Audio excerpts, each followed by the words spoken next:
네, 변호사 하면 어떤 것들이 떠오르시나요? 냉철하고 이성적이고 합리적이며 사건이나 의뢰인과의 냉정한 거리를 유지하는 그런 법 전문가? 그런데 이런 변호사들이 있습니다. 의뢰인과 잡은 손으로 전해지는 그 온기에 눈가가 젖는 것을 감추지 못해서 의뢰인들이 되려 당황하는 변호사.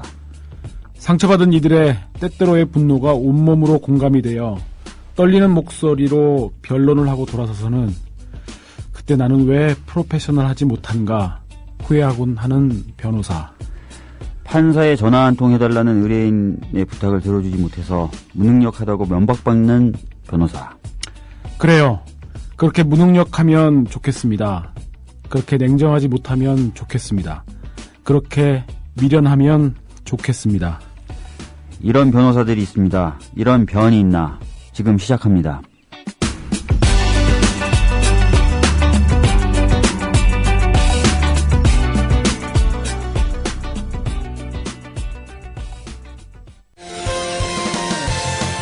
학교 폭력 예방 앱 스마트 보디가드.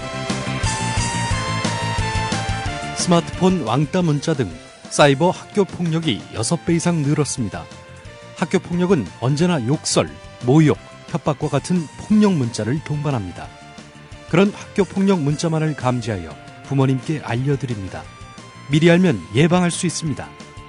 구글 플레이에서 학교 폭력 예방 전문 어플 스마트 보디가드를 설치하세요.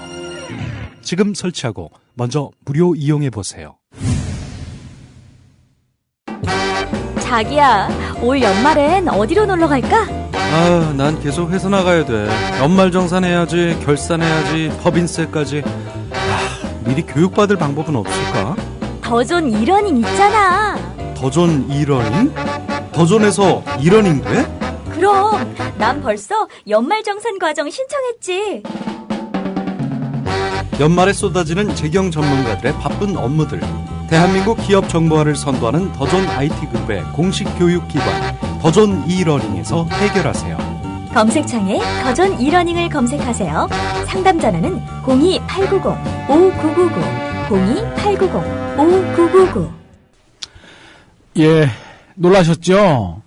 저희가 미처 오프닝 멘트 전에 공지를 좀 충분히 드렸어야 되는데, 저희 70.5가 최근에, 개편이 되어가지고, 그동안 이재정 변호사님 고생 많이 하셨는데, 여러분들의 우려와 같은 성화로 박주민 변호사님하고 저하고, 투톱으로 이렇게 하는 것으로, 이런 변이 있나. 어서오세요, 박주민 변호사님. 예, 반갑습니다. 근데 저희 사실은 좀 아쉽긴 아쉬워요. 그렇죠. 이재정 변호사님이 계실 때가 좀 부드러운 맛도 있고 그랬는데. 그러게 말입니다. 저희 둘이 이렇게 한다는 게 자체가. 그래도 청취자분들의 여러와 같은 성원에 힘입어서 하는 거니까. 그러게 말입니다. 받들어야죠, 뭐. 네. 못 끌고 가시죠. 이게 안 되네요. 안녕하세요.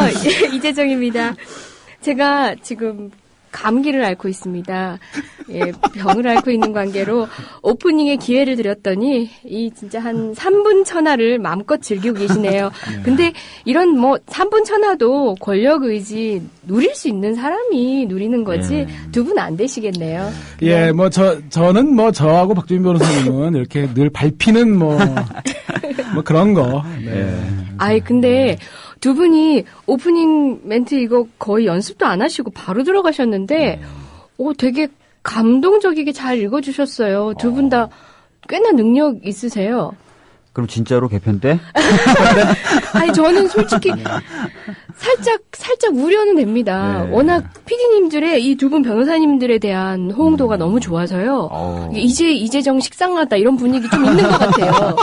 심지어 제가 어느 단계에서 치고 들어와야 되냐를 얘기를 할 때, 제가 얘기를 안 하고 웃음을 참고 있을게요. 그랬더니 우리 박성재 PD님께서는 마이크를 꺼놓을 테니까 걱정하지 말아라.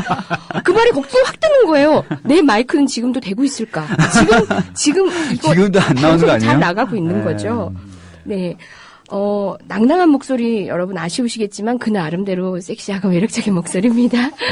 가끔 기침하고 옆에 있는 화장지 꺼내서 코를 휘휘 풀더라도 그 정도 방송사고는 애교로 봐주시면 좋겠어요. 약간 허스키한 음성까지 더해져가지고 더 나으신 것 같은데요. 얘기했잖아요. 섹시한 매력 있다고.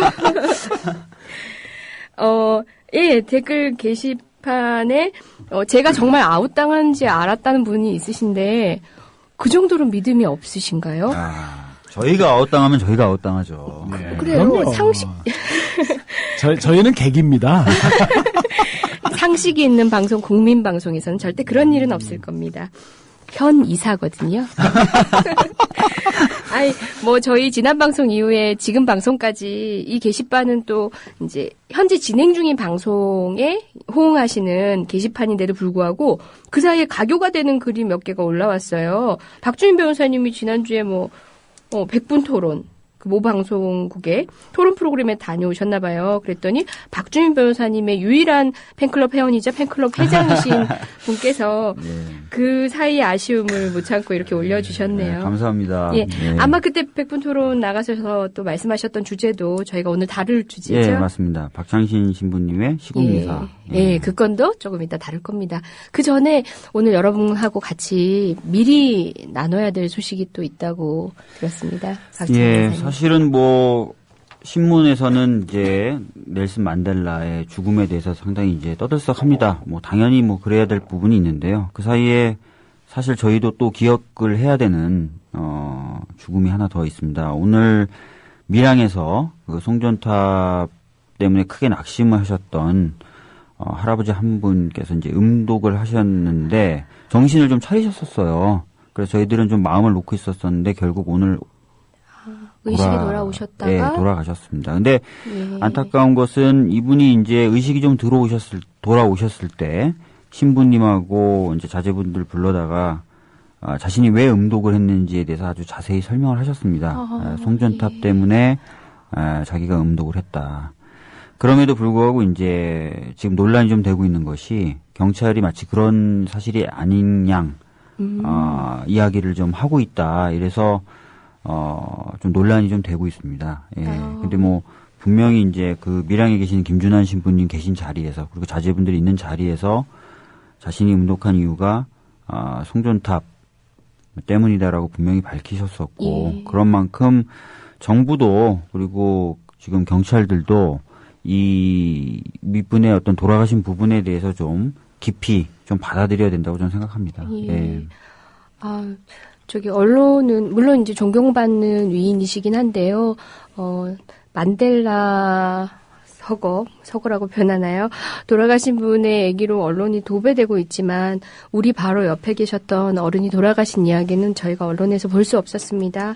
게다가 그 죽음을 이런 식으로 또 죽음의 동기를 은폐하려고 하는 시도도 있는 가운데서 저희가 삼가 고인의 명복을 빔과 동시에 또 그 죽음의 의미 그리고 우리에게 남겨진 숙제를 다시 한번 떠올려 봐야 되는 시간이 될 것 같습니다. 예.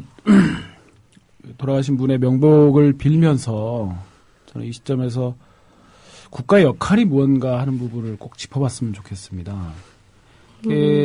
국가의 존재론적인 의의나 이런 어려운 학술적인 용어들을 차치하고서라도 저희들은 법률가니까 그 국가의 역할은 헌법 10조에서 분명하게 선언하고 있지 않습니까? 인간의 존엄과 가치를 지켜주는 것이 그것을 확인하고 보장하는 것이 국가의 유일무이한 존재 이유입니다. 국민의 보호 의무. 그렇죠. 그런 점에서 지금 밀양 송전탑 관련해가지고 이렇게 고인이 되신 분의 죽음에 대해서 국가가 조금이라도 원인 제공을 했다라고 스스로 생각이 든다면 그 부분에 있어서 돌아가신 분의 그런 죽음의 뜻을 깊이 성찰해 보는 것이 당연히 국가로서는 필요한 것이고 맞습니다. 사람의 가치는 어떤 경우에도 포기될 수 없는 가장 최고의 가치입니다. 지금 집권하시는 분들 이 죽음의 의미를 아주 무겁고 깊게 받아들이시기를 다시 한번 촉구드립니다. 부디 평안한 곳에서 우리 계속 염려해 주시면서 지켜봐 주십시오. 영면에 드시길 바라겠습니다. 저희 또 준비한 주제들이 참 많습니다.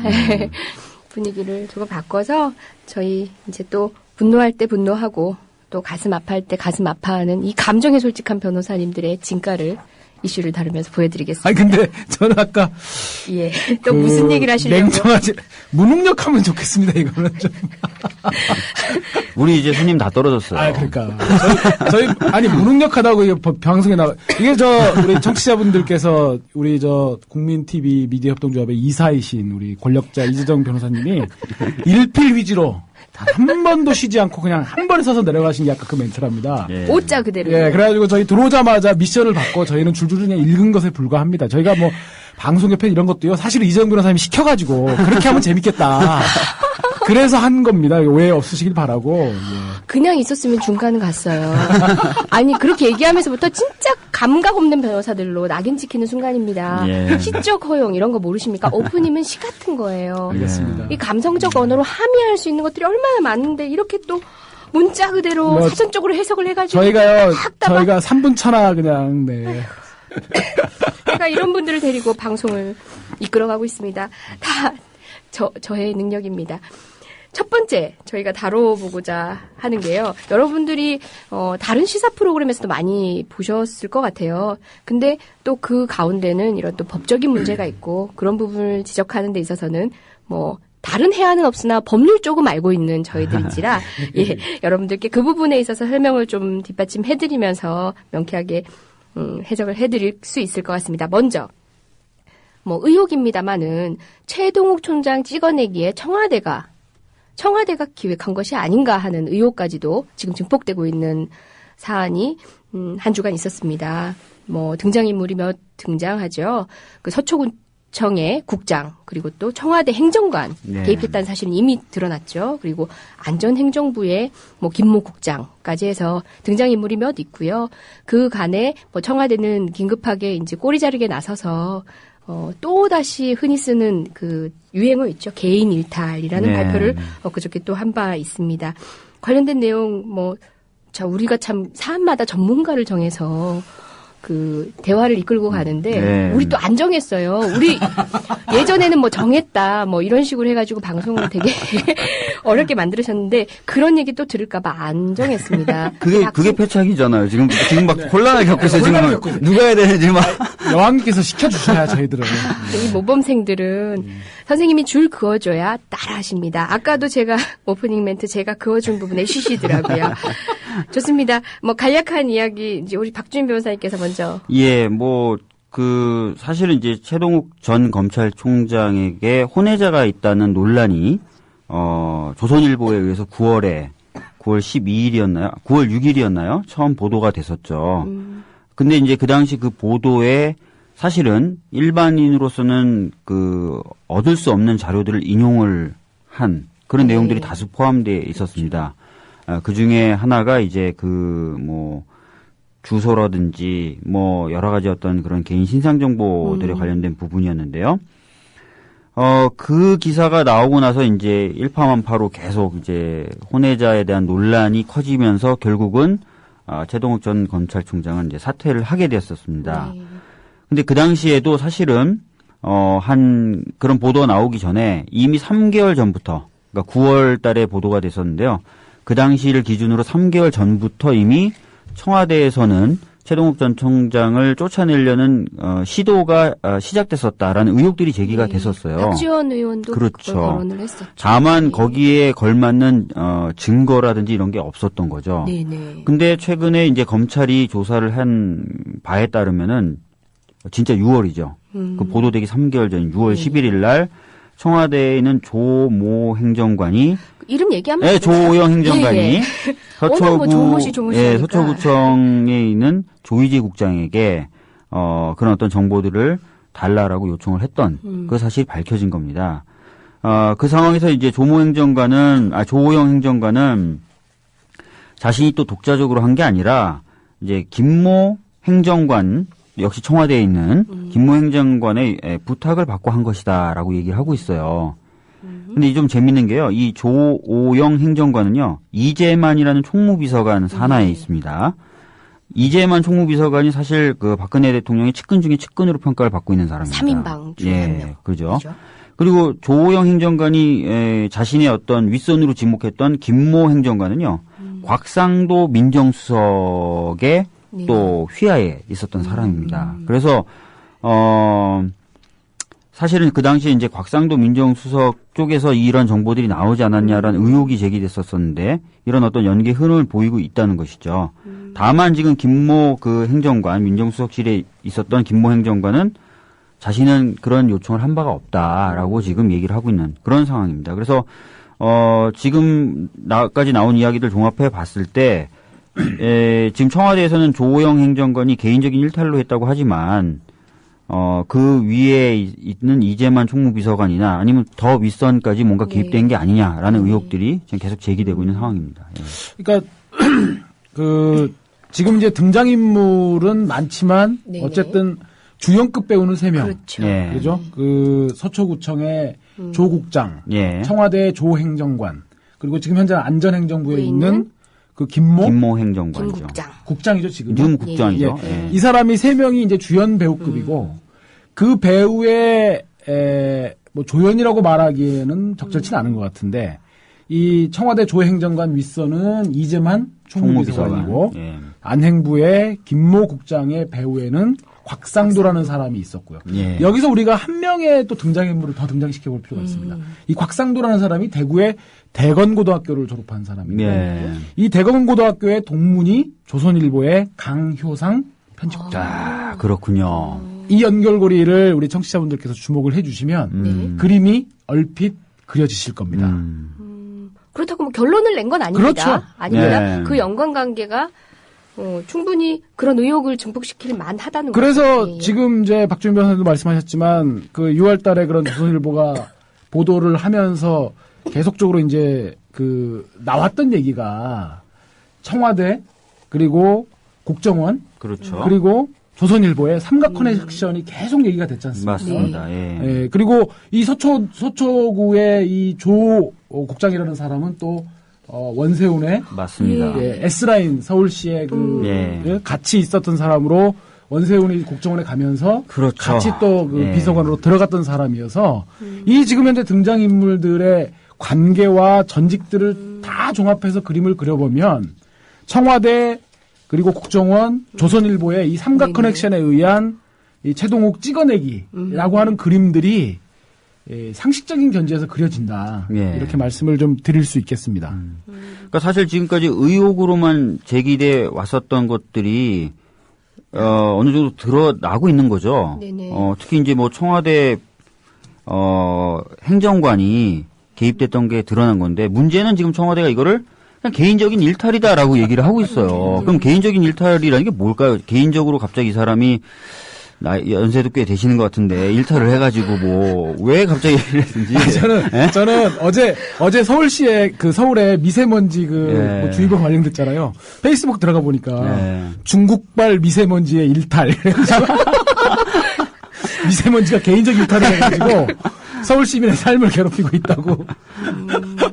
네. 정작 안전행정 어제인가요? 청와대 이정현 수석이 어쨌든 간에 개인적 일탈이라고 얘기를 하고 관련해서 뭐 몇 가지 기자 브리핑도 했던 것 같은데 정작 안행부에 있었던 김모 국장도 청와대 조사 과정에 불려갔답니다. 불려가서 자기 아니다라고까지 얘기를 했는데 왜 그런 그림으로 그려졌는지 모르겠다라는 입장인 것 같더라고. 기자들이 또 밝히고 있기도 하더라고요. 정작 또 안전행정부에서도 자체 조사를 했다고 합니다. 했는데 뭐 어떤 결론을 낸 건 아니지만 김모 국장은 강력하게 이제 관련성을 뭐 부인했다. 부인하고 있죠.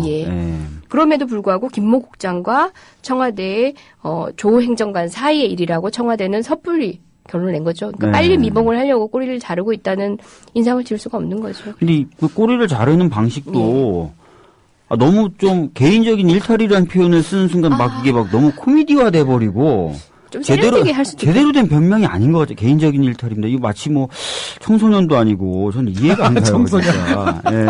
진짜. 청소년을 비하하는 아니 말씀이 아니에요. 청소년에게 많이 쓰는 말이잖아요. 사실 그러니까 뭔가 청소년 제가 비하하면 안 되죠. 저는 청소년 그 활동가들하고 활동을 많이 하는데 박주민 변호사님 급 당황하셨습니다. 근데 이제 청소년들에 대해서 어른들이 보통 하는 말이 뭐 여러 가지 어떤 병원 부족이나 이런 걸로 일탈되기 쉽다 이런 그렇죠. 말을 많이 쓰잖아요. 질풍노도의 시기. 네, 질풍노도의 시기. 이분도 갑자기 뭔가 질풍노도가 우리 박근혜 왔을까요? 대통령께서도 질풍노도의 시기를 보내시는 것도 아니고 무슨 청와대에 이렇게 일탈이 많은지 모르겠습니다.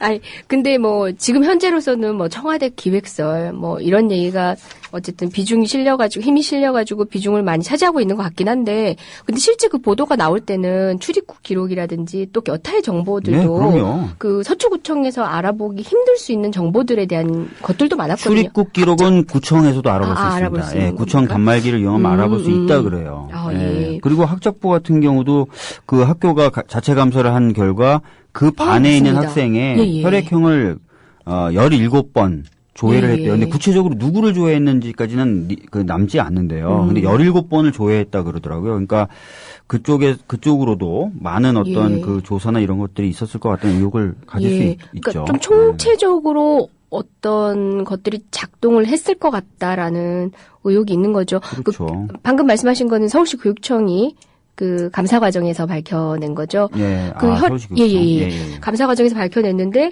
그 담당 담임교사 또는 이제 학교에서 그걸 열람할 수 있는 관리선에서 교육적 차원에서 필요해서 했다라고 하는데 교육 관련 공무원들의 얘기로는 아니 한꺼번에 그것도 짧은 시간에 그러니까요. 그 정도로 혈액형이 뭐가 교육이 필요해가지고 그러니까 뭐 혈액형 맞춤형 교육을 하려고 혹시 그랬을까요? 이해가 확 돼요. 맞춤형 교육은 어떻게 되는 겁니까? 제가 저는 A형이라서 소심하다는 평을 듣고 있는데 소심하게 가르쳐드립니다. 제가 이 기침을 저 나름대로는 마이크에서 멀리 떨어뜨려서 한다고 생각을 했는데 그래도 제 기침 소리를 이렇게 들어주시네요. 저에 대한 기침을 하시면서도 이렇게 애잔함으로. 자뻑에 이렇게 아니요. 예. 저는 이렇게 사소한 글도 뭐 다른 뜻으로 기침이 거슬린다 이런 뜻으로 올리셨을지라도 제 눈에는 그게 애정으로 보이고. 애정 어린 예, 맞습니다. 그리고 한 분이 사춘기 정부군요라고 바로 올려주셨어요. 예. 이 별명을 사춘기 정부로 가버릴까요? 프레임을 그렇게 잡고 우리가 뭐 공격을 해보는 것도 나쁘지 않을 것 같은데요. 저 관련해서 이제 하나 더 말씀을 좀 드리고 싶은 게 제가 방금 전에 말씀드렸던 곽상도 광효상 네. 그 커넥션에 대해서 예. 지난 7월 달에 민주당의 신경민 의원이 맞아. 그 얘기를 했습니다. 예. 이게 정확하게 뭐였냐면 곽상도 조선 강효상 편집국장을 만나서 채노국 날린다라고 하는 커넥션 의혹을 네네. 제기를 맞아요, 했거든요. 맞아요. 물론 이게 국회에서 긴급 현안 질의의 형태로 되어가지고 사실은 이제 면책특권이 되는 것인데 면책특권이 되더라도 뭐 민사상 손해배상 청구를 하는데도 면책특권이 적용되나요? 아니죠. 민사상은 할 수 있겠죠. 네네. 그렇죠? 예. 그게 이제 형사 책임에 있어서 면책특권이라면 이게 만약에 강효상 씨나 곽상도 씨가 허위 사실을 유포한 거다 하면 뭔가 민사적으로라도 조치를 좀 취했을 법도 한데 왜냐하면 이게 굉장히 그 당사자로서는 굉장히 불명할 거 아닙니까? 그리고 중앙일 그렇죠. 조선일보 같은 경우에는 그때 막 무슨 커넥션 의혹 제기하고 뭐 국정을 해서 자료를 제공했니 그랬을 때 그 김창균이라고 하는 그 정치부 에디터가 뭐 당신들 그 조선일보 기자들의 그 취재의 노고를 폄하하지 말라 그러면서 막 칼럼까지 쓰고 그랬던 기억이 나는데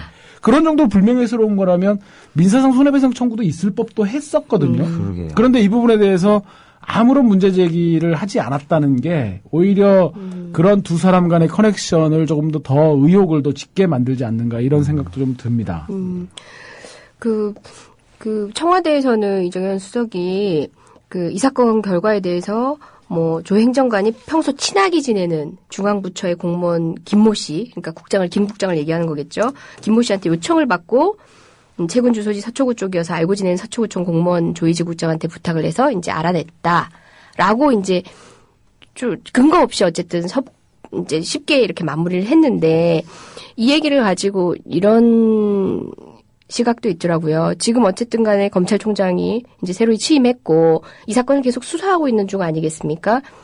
검찰에 가이드라인을 준 건 아닌가. 네, 그런 얘기가 좀 있죠. 여기에 좀 맞춰달라. 이런 주문형 기자회견이 아니었을까. 이런 말씀을 하시는 분도 있더라고요.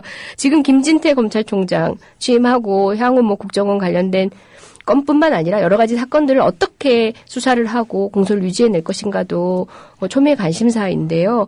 어떻게 보십니까? 그러니까 김진태 총장에 대해서는 이제 검찰이나 이쪽 법조계에서는 상반된 기대와 우려가 있는 것 같더라고요. 네. 우선 뭐 우려라고 하는 것은 최동욱 총장 후임으로 왔기 때문에 정권이 좀 여러 가지로 불편해하는 것들을 능숙하게 그냥 잘 처리해주는 그런 역할을 하지 않을까 하는 그런 우려가 이제 뭐 거의 좀 주조를 이루고 있는 것 같고, 네네. 검찰의 특히 특수 강력 쪽에서 그 일하셨던 뭐 변호사님들 말씀을 들어보면 네. 이 김진태 총장이 굉장히 깐깐한 사람이라고 이렇게 하면서 굉장히 그 수사에 있어서 원칙 같은 것들을 쉽게 네. 내팽개치지는 않을 거다 하는 기대도 있는 것 같습니다. 어찌됐거나 김진태 총장으로서는 본인에게 부여된 그 어떤 정권의 바램 같은 것들을 네. 정말 뭐 잘 알고 있겠죠. 그동안 네. 최동욱 총장이 뭐 그렇게 거의 쫓겨나다시피 나갔기 때문에 네. 알고 있고 또 그러는 한편에 검찰이 또 공정성이라고 하는 그 화두를 또 포기할 수 없는 것이기 때문에 네네. 이번 지금 최동욱 찍어내기 과정에서 벌어졌던 정보 유출 부분에 있어서 검찰이 지금 어쨌든 형사 2부인가요? 그 수사팀은 정말 의지를 갖고 수사하고 있는 것 같고 그거를 과연 김진태 총장이 적극적으로 좀 수사를 할 수 있도록 바람막이가 돼줄 거냐 아니면 수사팀에 직접 개입해가지고 적당한 선에서 수사 그만해라라고 할 것인지 정말 이 부분이 김진태의 체제에 정말 그 시험대가 되고 있는 것 같습니다. 근데 이 사건이 사실은 갖고 있는 무게가 굉장한 거죠, 사실은. 불법적인 방법으로 정보를 획득해서 그걸 또 언론사에 제공을 해서 그런 식으로 검찰총장을 사실상 쫓아냈다. 임기가 보장되는 검찰총장을 쫓아냈다는 것이기 때문에 이 사건의 무게가 굉장한 겁니다. 사실 이게 진짜 청와대에 의한 기획에 의한 것이라는 것이 밝혀지면 이거는 뭐 국정원 대선 개입 사건만큼은 아니겠지만 굉장한 폭발력을 갖고 있는 거거든요. 과연 근데 김진태 신임 총장이 이거를 어떻게 할지 정말 엄청난 시험대에 바로 오른 거죠. 취임하자마자. 결국은 국정원 대선 개입 사건하고 떨어뜨려 생각할 수 연결돼 없는 있는 그렇죠. 그런 거로 볼 그 수밖에 사건을 없죠. 그 사건을 가리기 위한 여러 가지 작태 중에 하나인 셈이 되는 거니까요. 그렇죠. 예. 근데 이제 이 사건이 저는 이제 크게 보면 국정원 대선 개입 특별수사팀이라고 하는 이제 선거 국면에서 파생된 하나의 또 쟁점이면서 동시에 검찰의 독립성을 침해한 두 가지 성격을 동시에 갖고 있잖아요. 그래서 이 국정원 대선 개입 공작 부분의 어떤 그 진상을 명쾌히 밝힌다는 그 차원을 떠나서라도 저는 검찰에 그리고 우리 검사님들께 정말 당부드리고 싶은 바가 이건 검사의 자존심이 걸려 있는 문제다. 그렇죠. 자기 조직의 수장이 그런 식으로 비열한 공작의 희생양이 되어가지고 그렇게 정말 그 명예를 실추당하고 쫓겨나가는 그 꼴을 더군다나 지금 현재 권력 그 체제 하에서 국정원을 견제한다면 저는 검찰밖에 없을 것 같아요. 지금 뭐 남재준 원장 취임 이후에 국정원에 많은 힘이 실려 있는데 그 거대한 공룡과 같은 조직을 견제할 수 있는 검찰의 그런 기능들을 생각해 본다고 했을 때 그러한 그 견제를 하다가 자기네 조직의 수장이 저렇게 정말 비참한 꼴로 이렇게 쫓겨났는데 이거를 유야무야하고 하는 것은 검사들 개인의 자존심과 검찰 조직에 정말 그 자존감의 문제가 아닌가. 그래서 검사들이 정말 의지를 가지고 정말 자기 자존심을 지킨다는 차원에서도 정말 말끔하게 수사를 했으면 하는 바람입니다. 그러니까 사실 이번 수사가 제대로 되지 않으면 예전에 80년대 초반 또는 70년대처럼 중앙정보부나 국정원이 검찰 위에 있었던 그래서 뭐 구체적인 수사 방향이라든지 뭐 이런 것까지 다 일일이 지시를 받는 그런 상황으로까지도 갈 수도 있겠죠. 예, 그런 부분이기 때문에 좀 수사하시는 검사분들 보통 제가 이렇게 존댓말 잘 안 쓰는데 힘을 좀 내주셨으면 좋겠습니다. 예. 화이팅. 그리고 한 가지만 더 네. 지적하고 넘어갈 것이 있습니다. 지금 국정원의 대선 개입 공작부터 시작해서 국가기관의 그 대선 개입의 공작들이 정말 하나둘씩 모습을 바꾸면서 뭐 오늘도 말씀이 있겠지만 오늘 뭐 2,100만 건? 그것도 추가로 밝혀졌지 않습니까? 이게 정말 그 호미로 막을 일을 지금은 이제 가래로도 못 막는 그런 상황이 됐거든요. 이게 정말 많은 분들이 그렇게 생각하시지만 그 워터게이트 사건하고 묘하게 닮아 있습니다. 그러니까요. 사실 도청이라고 하는 어떻게 보면 물론 그것도 중대한 문제였지만 그 문제에 대해서 그걸 가리려고 자꾸 거짓말을 하다 보니까 닉슨이 하야하는 사태까지 갔지 않습니까? 맞습니다. 예. 지금 이 문제가 국정원 등을 비롯한 국가기관의 전면적인 대선 개입의 부분들을 박근혜 정권이 의지를 갖고 털어내지 못하고 그것들을 자꾸 가리고 은폐하려고 하다 보니까 이런 거짓말들까지 지금 온 거거든요. 지금 청와대 조행정관하고 안행부의 김모 국장 두 사람 중에 한 명은 지금 거짓말하고 있는 것 아닙니까? 그리고 그 거짓말을 어쩌면 청와대가 지금 방조 묵인 지시했을 가능성도 없지 않아 있어 보이고요. 그래서 이 정말 거짓말을 낳아가지고 점점 파국으로 가는 이 사태가 어쩌면 임계점을 넘었을지도 모르겠는데 박근혜 대통령께서 이제는 정말 정직해지시라. 있는 그대로 털어놓고 모든 진상을. 그래서 결국은 저는 이 문제에 관해서 정말 박근혜 대통령이 특검을 좀 받아들이셔가지고 국정원의 대선기 공작 부분들 명백히 털어내고 거기에 대해서 본인이 관여한 부분에서 책임을 질 것이 있으면 책임을 지고 해서 좀 정말 이 국면에서는 이제 문제가 꼬이지 않게끔 결단을 하셨으면 좋겠습니다. 예. 저희 어차피 다음에 준비된 얘기가 또 이런 시국에서는 또 5대 종단이 어쨌든 그 시국 선언을 또 하고 있는 상황이고 또 정말 특검을 할 수 있을 것인가. 국정개혁 특위가 만들어지면서 결국은 특검이 묘연해진 거 아니냐. 이런 시각들도 있는데요. 그런 얘기들 저희가 마련을 했습니다. 뒷순서로 다음 이야기 끌어가겠습니다. 500원으로 즐기는 나만의 커피. 원두 쇼핑몰 헝그리 커피. 최정상급 로스터가 1년 이하 최고급 뉴크롭 생두를 로스팅해 즉시 배송해드립니다. 대량 구매 시 가격이 할인됩니다. 검색창에 헝그리 커피를 검색하세요. 헝그리커피.com. 헝그리 커피에서 원두를 구매하시는 분들께는 차량용 국민 TV 스티커 2매를 함께 보내드립니다. INGLIS English 하루에 20분 집에서 원어민 선생님과 영어로 공부해. 업계 최초로 국제품질 ISO 9001을 획득한 잉글리쉬. 우리 아이 영어 자신감. 화상영어 잉글리쉬는 검증된 품질과 학습 효과로 국민 모두에게 영어 자신감을 드립니다.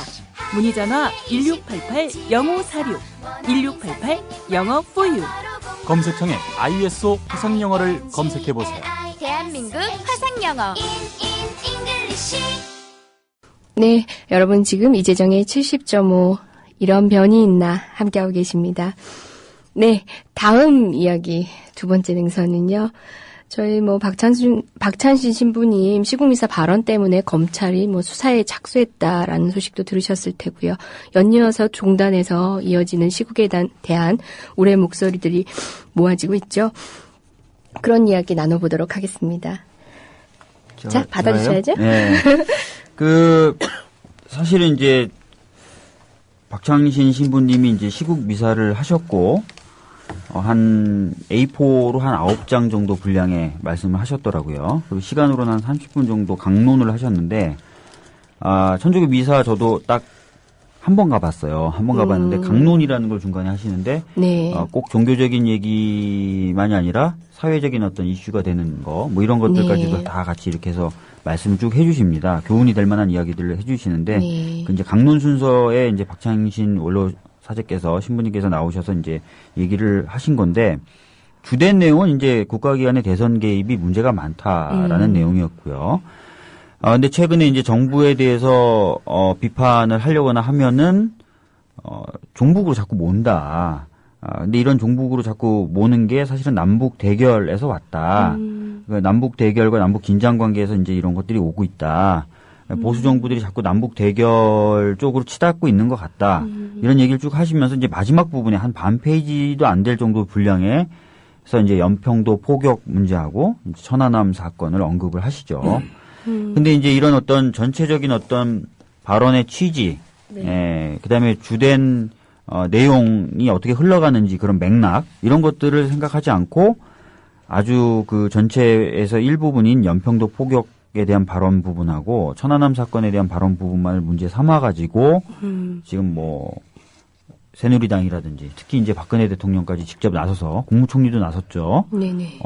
일제히 공격을 했었어요. 그래서 또 그런 어떤 분위기가 있자 보수 단체들은 또 즉각적으로 고소나 고발을 했고 네네. 검찰은 고소가 들어왔으니까 사건 수사는 해야 되겠죠. 하여튼 이런 상황까지 치다르면서 과연 종교인들이 정치적 발언을 할 수 있느냐 또는 정치 참여가 가능하냐부터 시작해가지고 또 폭넓은 이야기들이 한 일주일 정도 많이 이루어졌었던 사건입니다. 예. 그 보수단체 자유청년연합이라는 곳에서 고소고발을 했다는데요. 고소고발의 근거가 된 그 범죄 사실도 그러니까 범죄 혐의도 국가보안법 위반.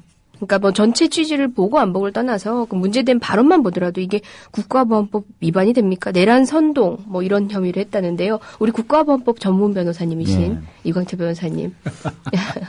정말 그쪽의 얘기대로 따져서 정말 전체 취지 보지 말고 그 단어 그 부분만 떼서 판단을 한다 손 치더라도 이런 혐의가 적용될 수 있는 문제입니까?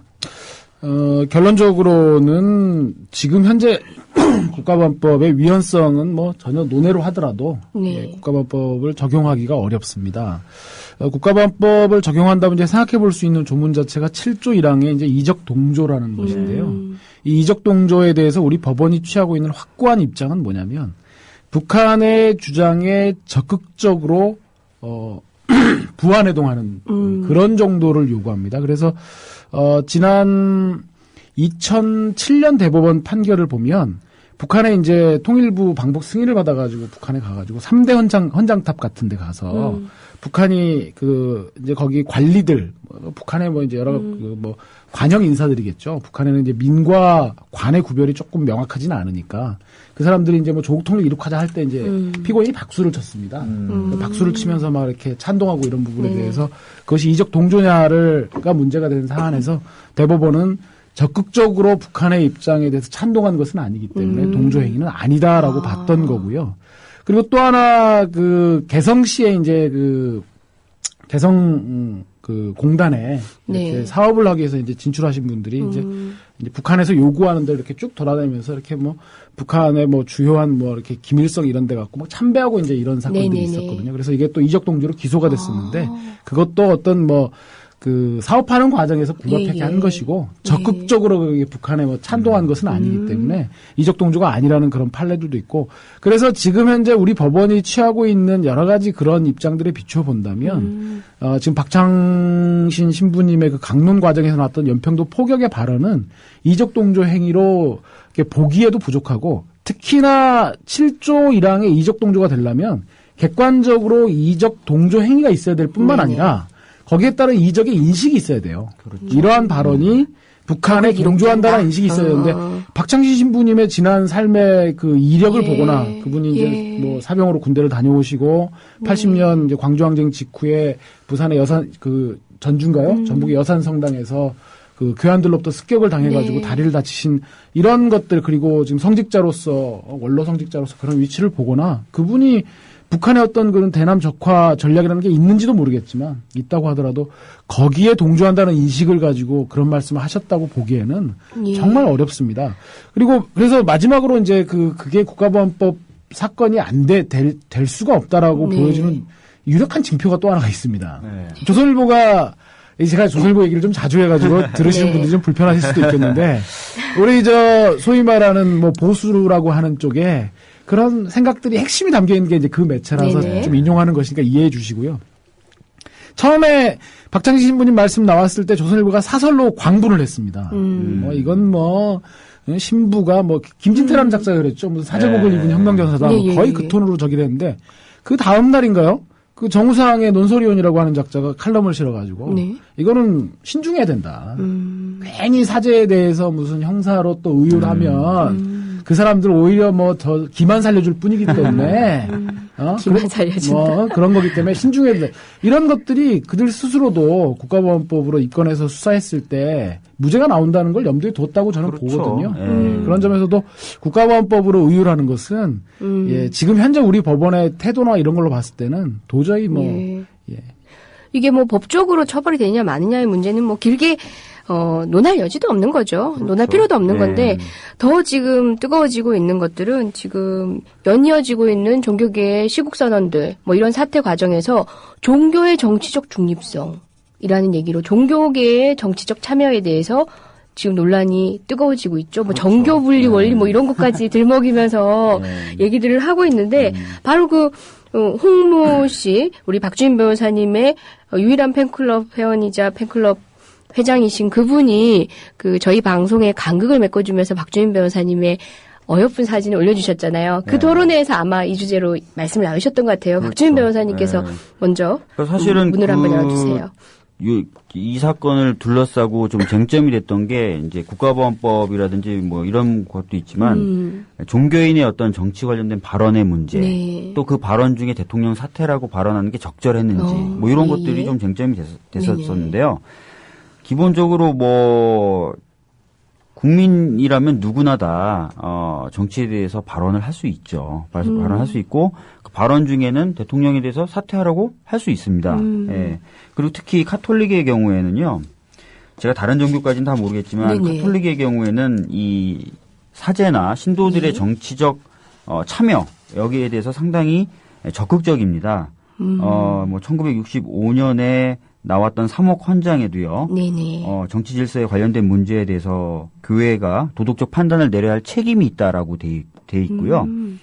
제2차 바티칸 공의회에서의 결론도 사실은 사회나 세상의 부조리와 잘못된 구조를 수수방관하지 말아라라고 되어 있습니다. 그리고 이 제2차 바티칸 공의회의 내용을 네. 정리한 가톨릭 교회 교리서 1992년도에 나온 건데요. 예. 여기에서는 이제 보면 직접적인 어떤 참여만 금지하고 있습니다. 그러니까 무슨 얘기냐면 공직을 맡는다든지요, 정당에 가입한다든지 노조에 가입하는 이런 세 가지를 구체적으로 금지하고 있고 나머지는 적극적으로 이제 해도 괜찮은 것으로 되어 있습니다. 특히 이 세 가지의 직접적 행위 금지조차도요 단서가 있어요.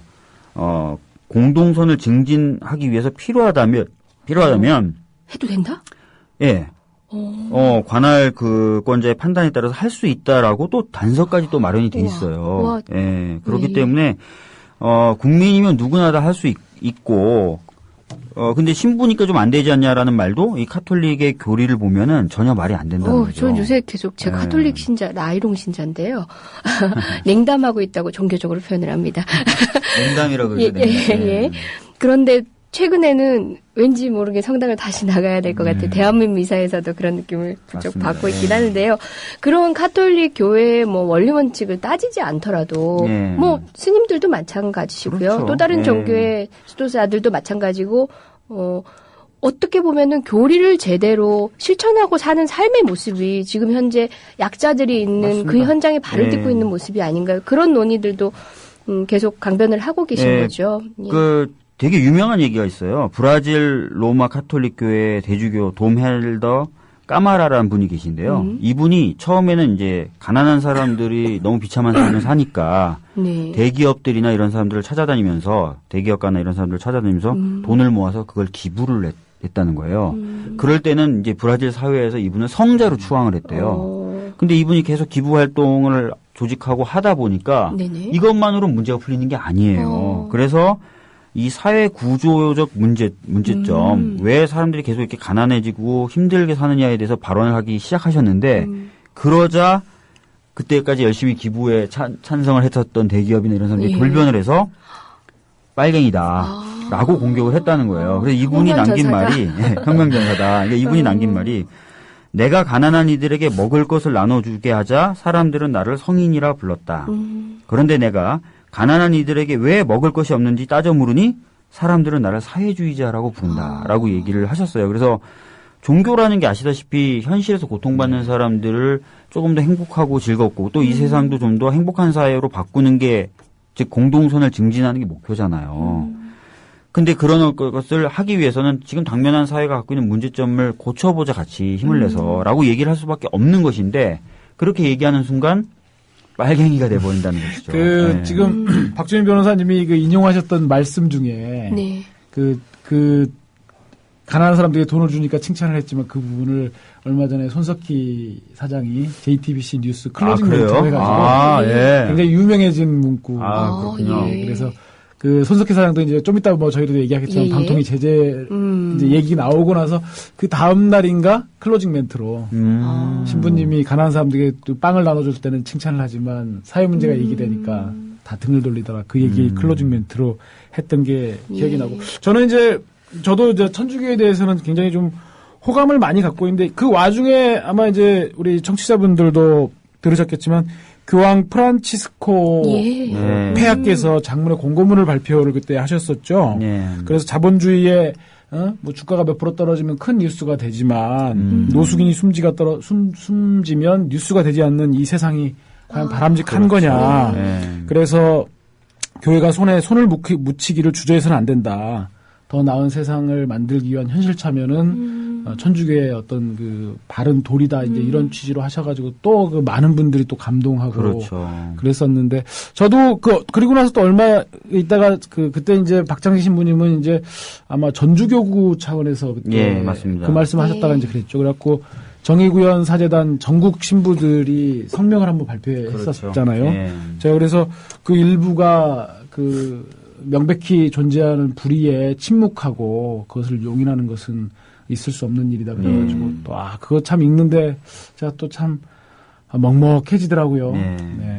우리 불타는 뚝님께서 폐하라고 하지 않고 성하라고 합니다. 그러시네요. 죄송합니다. 그리고 손석기 사장님께서 하신 멘트를 이 헌한 인물과 함께 올려주셨네요. 정말 발 빠르십니다. 네. 죄송합니다. 여러분은 지금 감기 걸린 이재정의 그렇지만 청하진 않아도 섹시한 목소리를 듣고 계십니다. 죄송합니다.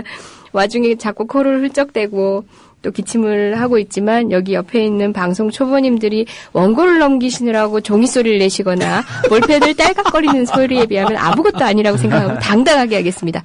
자, 조금 전 쉬는 동안 혼나셨죠? 교수님한테. 그 얘기는 저희가 안 하려고 그랬었는데. 주의해 주세요. 네, 알겠습니다. 근데 사실 이번 사건을 겪으면서 제가 느꼈던 좀 재밌었던 점이 반대쪽 논객으로 나오시는 분들이 항상 하는 얘기가 대통령에게 사퇴하라고 얘기하는 거는 너무 심하다. 있을 수 없는 일이다. 아무리 좀 대한민국을 부정하는 거다 이거는 이런 식으로 반응을 하세요. 근데 제가 기억하는 것만 해도 매 정권마다 사퇴 얘기가 나왔었던 것 같거든요. 그리고 특히 정의구현 사재단 같은 경우는요. 이라크에 파병하는 문제를 두고 노무현 대통령 보고 사퇴하라고 했었던 분들이에요. 아마 그때 노무현 대통령 보고 사퇴하라고 이분들이 하셨을 때 새누리당 그 당시 한나라당이었을까요? 그분들이 어떻게 이런 일이 있을 수 있냐라고 아마 얘기 안 하셨었던 것 같아요. 제 기억에는. 그래서 너무 요 사퇴, 선거의 효력 이런 부분에 굉장히 민감하신 부분이 오히려 좀 저는 안쓰럽더라고요.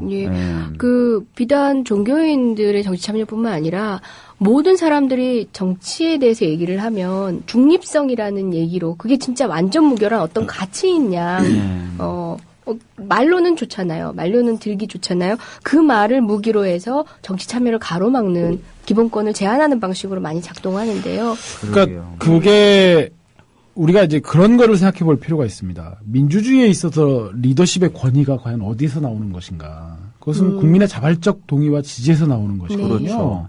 그리고 국민들이 민주주의라고 하는 것이 애초부터 대의제 민주주의에서 설계되었던 것들은 그 이전에 어떤 물리력과 강제력에 의해서 만들었던 권위를 국민들에게 대의제에 의해서 민주적 정당성을 가진 지도자로서 국민의 동의와 지지 속에서 그 리더십을 재구축한 것이잖아요. 이게 사실은 근대 시민혁명의 가장 큰 성과였고 대의제의 가장 큰 징표인데 그렇기 때문에 노무현 대통령 같이 이런 대의민주주의에 대한 어떤 인식들이 제대로 박힌 대통령은 본인 스스로가 측근의 하자, 측근의 비위 문제로도 하야할 수 있다고 그랬고 또 권력이라고 하는 것이 국민들의 도덕적인 정당성 속에서 나온다는 걸 끊임없이 얘기를 해가지고 오히려 그런 것들 때문에 노무현 대통령은 야당으로부터도 무슨 깍두기니 개구리니 이런 비아냥을 받고 탄핵 공세까지 받았지 않습니까?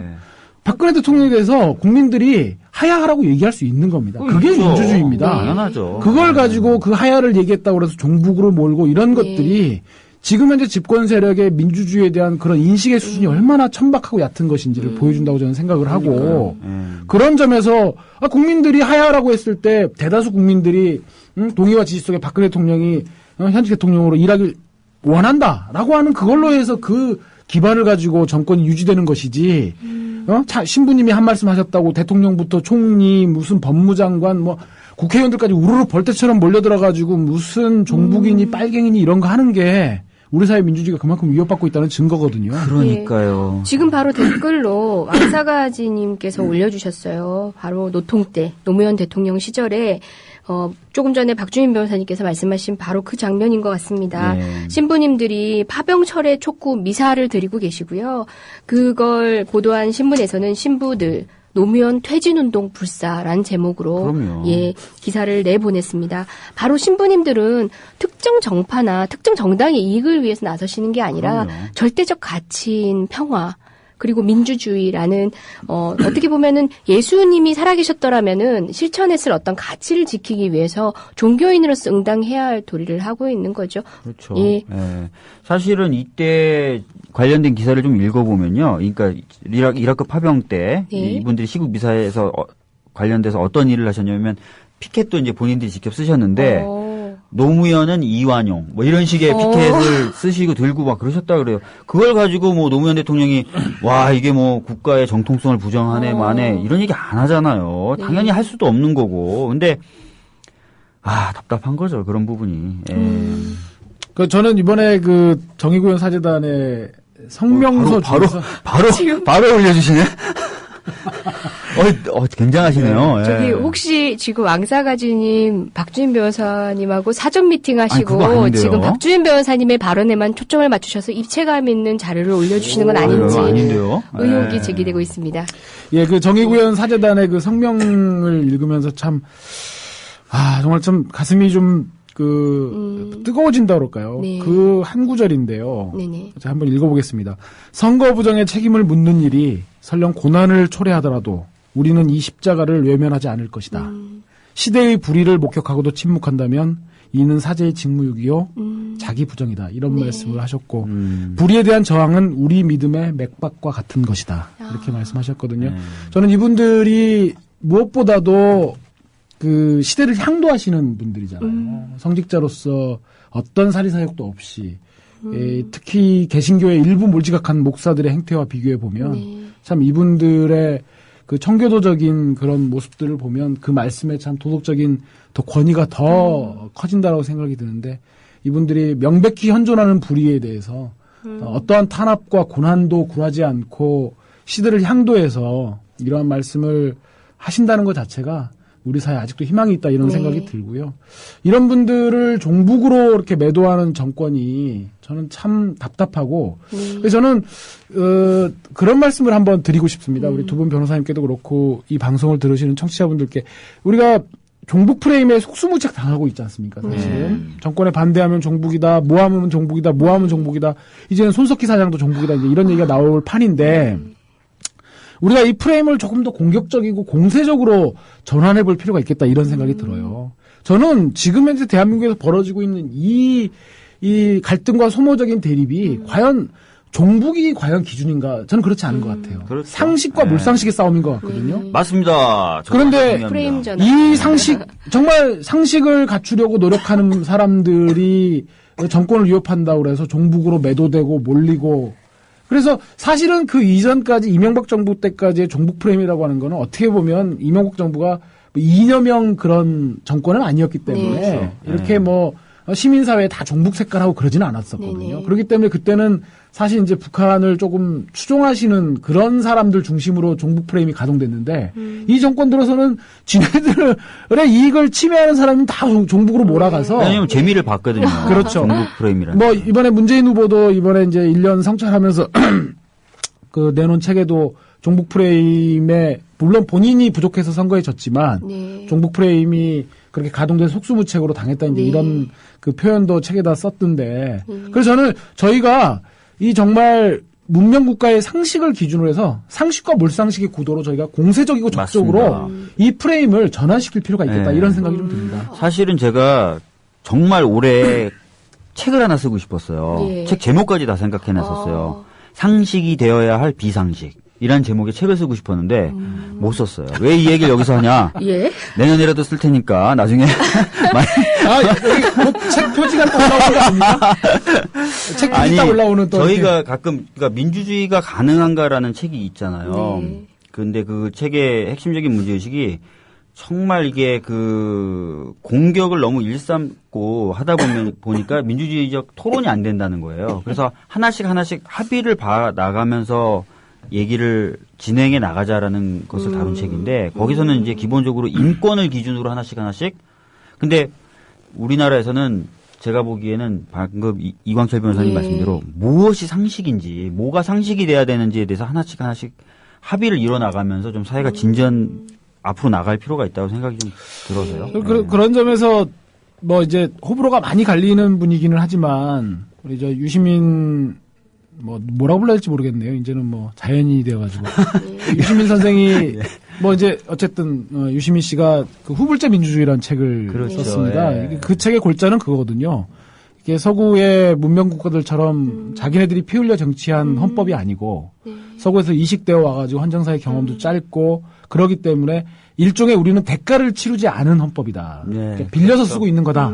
그러기 때문에 언젠가는 그 대가를 우리도 치러야 진정한 우리 헌법을 갖게 될 거다. 이제 그 책의 골자가 그건데 요즘 들어서서 그 책이 2008년도에 나왔거든요. 그래서 제가 2008년도 볼 때는 뭐 그렇게까지 됐나 싶었는데 사실 그 2008년 이후에 이명박 정권의 행태에서 박근혜 정권의 지금 현재 위헌정당 해산까지 오는 이 행태를 보면 정말 우리 헌정사의 그런 헌법상의 기본권 구절 하나하나가 굉장히 정말 그분의 그 지적이 참 맞는 것 같아요. 과연 얼마나 우리가 더 허약한 토대 위에 우리 헌법이 존재하고 있는가. 그래서 저는 박주민 변호사님 말씀하셨던 그 상식의 기준은 저는 결국 헌법에서 찾아야 된다고 생각을 하거든요. 그런 점에서 앞으로 우리가 이 박근혜 정권의 이런 반헌법적인 반상식적인 공세들을 잘 막아내야 우리 헌정사가 더 튼튼해질 거라는 생각이 좀 듭니다. 우리 기억 나시나요?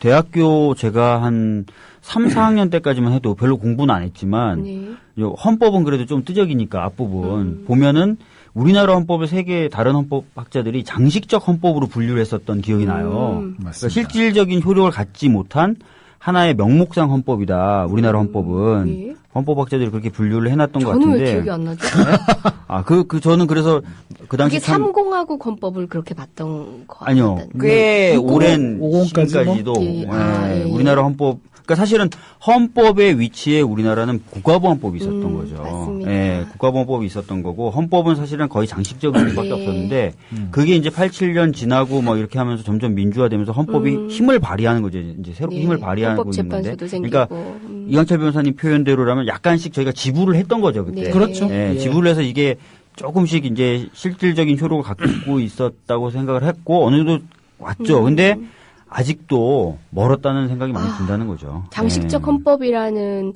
그런 분류 안에 지금 우리의 헌법이 전 들어가 있지 않다고 생각했는데 그 말을 지금 언제적 들어봤던 얘기하면서 딱 들으면서 지금 우리의 헌법이 엄연히 존재함에도 불구하고 오늘의 현실 이런 걸 보면 우리 지금 헌법이 장식적 헌법이라는 생각이 물씬 드네요. 통합진보당에 대한 위헌정당 심판 청구서, 해산 심판 청구서 자체는 못 봤지만 관련된 보도자료 33페이지짜리 그걸 보면 이분들이 생각하는 헌법은 국가보안법이에요. 그러니까 주한미군 철수를 주장하면 위헌이다. 국가보안법 폐지를 주장하면 위헌이다라는 거잖아요. 이건 완전히 국가보안법 논리거든요. 그러니까 이분들 머릿속에는 여전히 헌법의 위치에 국가보안법이 있고 우리나라 최고의 가치는 자유라든지 평등이라든지 평화가 아니라 반공이 계신 거죠, 머릿속에. 저는 이제 이번에 그 위헌정당 해산 그 이제 대리인단에, 뒤늦게 이제 합류를 해가지고, 한번 청구서를 쭉 읽어봤습니다. 한 400쪽이 좀 넘어가는 방대한 분량이고, 사실 나름대로 처음에는 좀 기대를 했었어요. 우리 대한민국의 공안당국, 이른바 공안당국에 역량이 여기에 총 결집돼 있을 거다. 그래도 뭔가 좀 탄탄한 논리, 이게 뭐 정말 세상을 뒤흔들 만한 소식인데 그래도 그동안 내가 봐왔던 그런 형편없는 공소장과는 격이 좀 다르겠지. 이런 생각을 하고 봤는데 정말 보면서 우리 공안당국의 그 보잘것없는 그 실력이라는 게 정말 다시 한번 확인하게 됐습니다. 이게 단적인 예가 그런 겁니다. 2011년도 11월경에 통합진보당이 이제 이른바 이제 3개 주체, 민노당에 남아 계신 분들, 그다음에 노회찬 심상정 그쪽 분들, 그리고 유시민에서 온 국민참여당파 해가지고 이제 통합이 이제 결의가 되는데 2011년 2월 달에 북한이 왕대산이라는 조직을 통해서 진보 정당이 통합해라는 지령을 내린답니다. 그런데 이 지령이라고 하는 게 지령문이라고 하는 게 어디서 왔는지도 확인이 안 되고요. 네. 뭐가 없어요. 뭘로 지령이 전달됐는지. 더군다나 누구에게 그 지령이 전달됐는지도 없습니다. 주어가 없어요. 주어가. 네. 그게 왕대산 사건에서 그렇다고 그러면 그게 확실히 예? 이쪽에 어떤 통로가 밝혀진 거냐면 그것도 아닙니다. 네, 정책 사건이 예. 그렇지 그리고 않죠. 통합진보당의 그때 그 왕대산 사건에 있었던 분들이요. 네. 당시에 민주노동당이나 통합진보당의 창당에 관여하셨던 분들하고 인적 네트워크가 전혀 없습니다. 그러니까 그거를 이분들이 받았다 손치더라도 이거를 통합진보당의 창당 작업에 관여하고 있는 분들의 이게 누구에게 전달되었다는 그런 것도 없어요. 청구서에 하다못해 그런 얘기들도 없습니다. 그런 상황에서 통합진보당의 창당이 그 왕대산 조직의 지령을 통해서 하달이 되었다라고 하는 논리 자체가 논리가 아닌 거죠. 그냥 딱 보니까 제가 그렇더라고요. 이건 뭐 그냥 단적인 예고. 주장이 들어가야 될 자리에 주관적인 희망과 추측이 들어가고 증거가 들어가야 될 자리는 일방적인 단정적인 추측만이 들어가 있는 정말 함량 미달의 네. 법적인 문서라고 보기도 어려운 그런 보잘것없는 문서를 우리 공안당국이 내놓는 걸 보면서 정말 이거는 방금 전에 박주민 변호사님 말씀하신 것처럼 이 사람들의 인식 자체가 국가보안법적인 세계관이 이 사람들 머릿속을 딱 차지하고 있는 거죠. 나 아니면 그러니까 북한을 기준으로 우리와 북한은 적. 북한의 주장에 조금이라도 동조하는 사람들은 다 북한 편. 이 사람들은 다 몰아내될 사람들. 이런 식의 이분법적인 논리들, 이분법적인 그냥 단선적 사고들만이 가득 차가지고 그 400쪽짜리 그 청구서가 정말 형편없는 그런 문서였다는 걸 보면서 정말 깊은 절망감에 좀 한번 빠져들었습니다. 예, 저희가 지금 이야기를 나누고 있는 주제는 이제 시국미사를 기점으로 해서 종교인의 현실 참여에 대한 뜨거운 논쟁, 또 검찰 수사까지 들먹이고 있는 상황에 대해서 이야기를 나누고 있었는데요. 또 헌법에 대한 이야기를 하는 과정에서 그 헌법에 대한 대가를 이제서야 우리는 치르면서 참으로 우리의 헌법을 지금 쟁취해 나가고 있는 과정이 아닌가 그 말씀에까지 이르는 것 같습니다. 얘기가 조금 어긋나 있긴 하지만 그래도 또 이제 그 대리인들의 반격이 또 시작되지 않았습니까? 그 답변서도 제출이 됐다고 조금 전에 말씀하시고 물론 이런 싸움의 링의 자리에 우리가 끌려 들어가는 것 자체가 치욕스럽지만 정말 싸움다운 싸움이 아니기도 하지만 다만 그렇게 허술한 청구서를 보고 나니 변호인들이 또 답변서를 쓰면서 이게 변호인들이 그렇잖아요. 이 법리가 딱딱 맞아줄 때 또 일을 하는 재미가 있잖아요. 때로는 이제 이쪽 저쪽 상대방 어쩔 수 없이 이제 변호사가 돼서 이렇게 하다 보면 우리도 때로는 법리에 어긋나는 얘기 어긋난다기보다는 이제 좀 약간은 억지스럽다는 얘기를 들 때도 있지만 지금처럼 명쾌하게 제대로 된 주장으로 반박할 수 있는 때도 또 없는 것 같아요. 힘을 내셔서 끝까지 수고를 해주시길 바랍니다. 더불어 행복한 세상 너와 나의 꿈이 눈앞에 국민TV 이재정의 70.5 이런 변이 있나 진행하고 있습니다.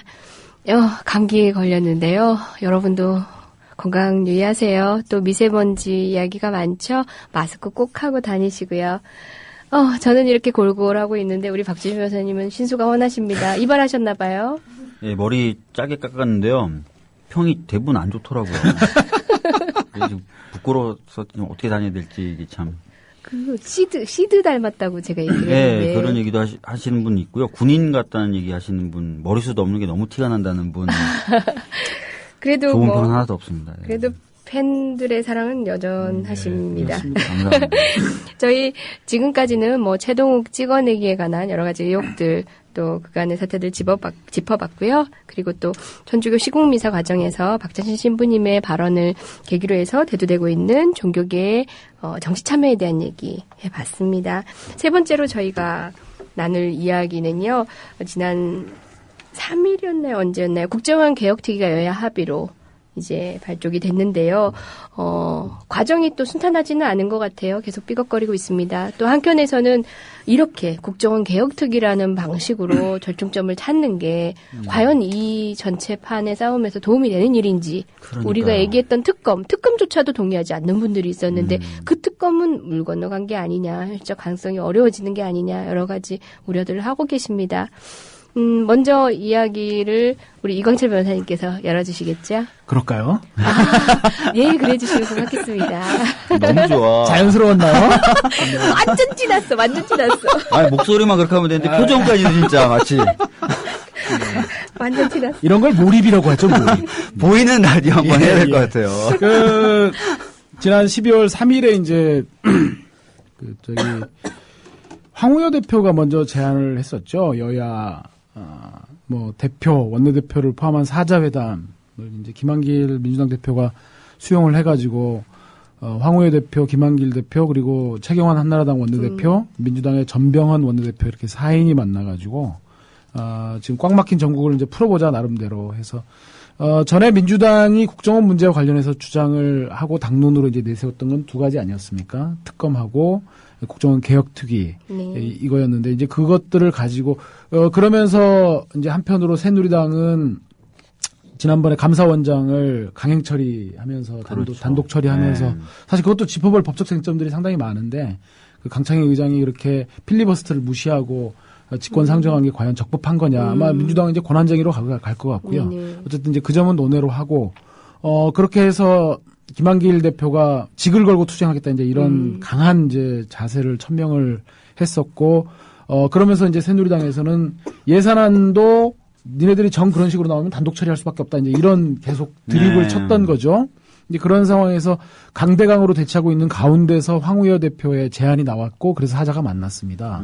그런데 그 결론은 이제 아시다시피 민주당이 제안한 그 국정원 개혁특위는 받아들인다.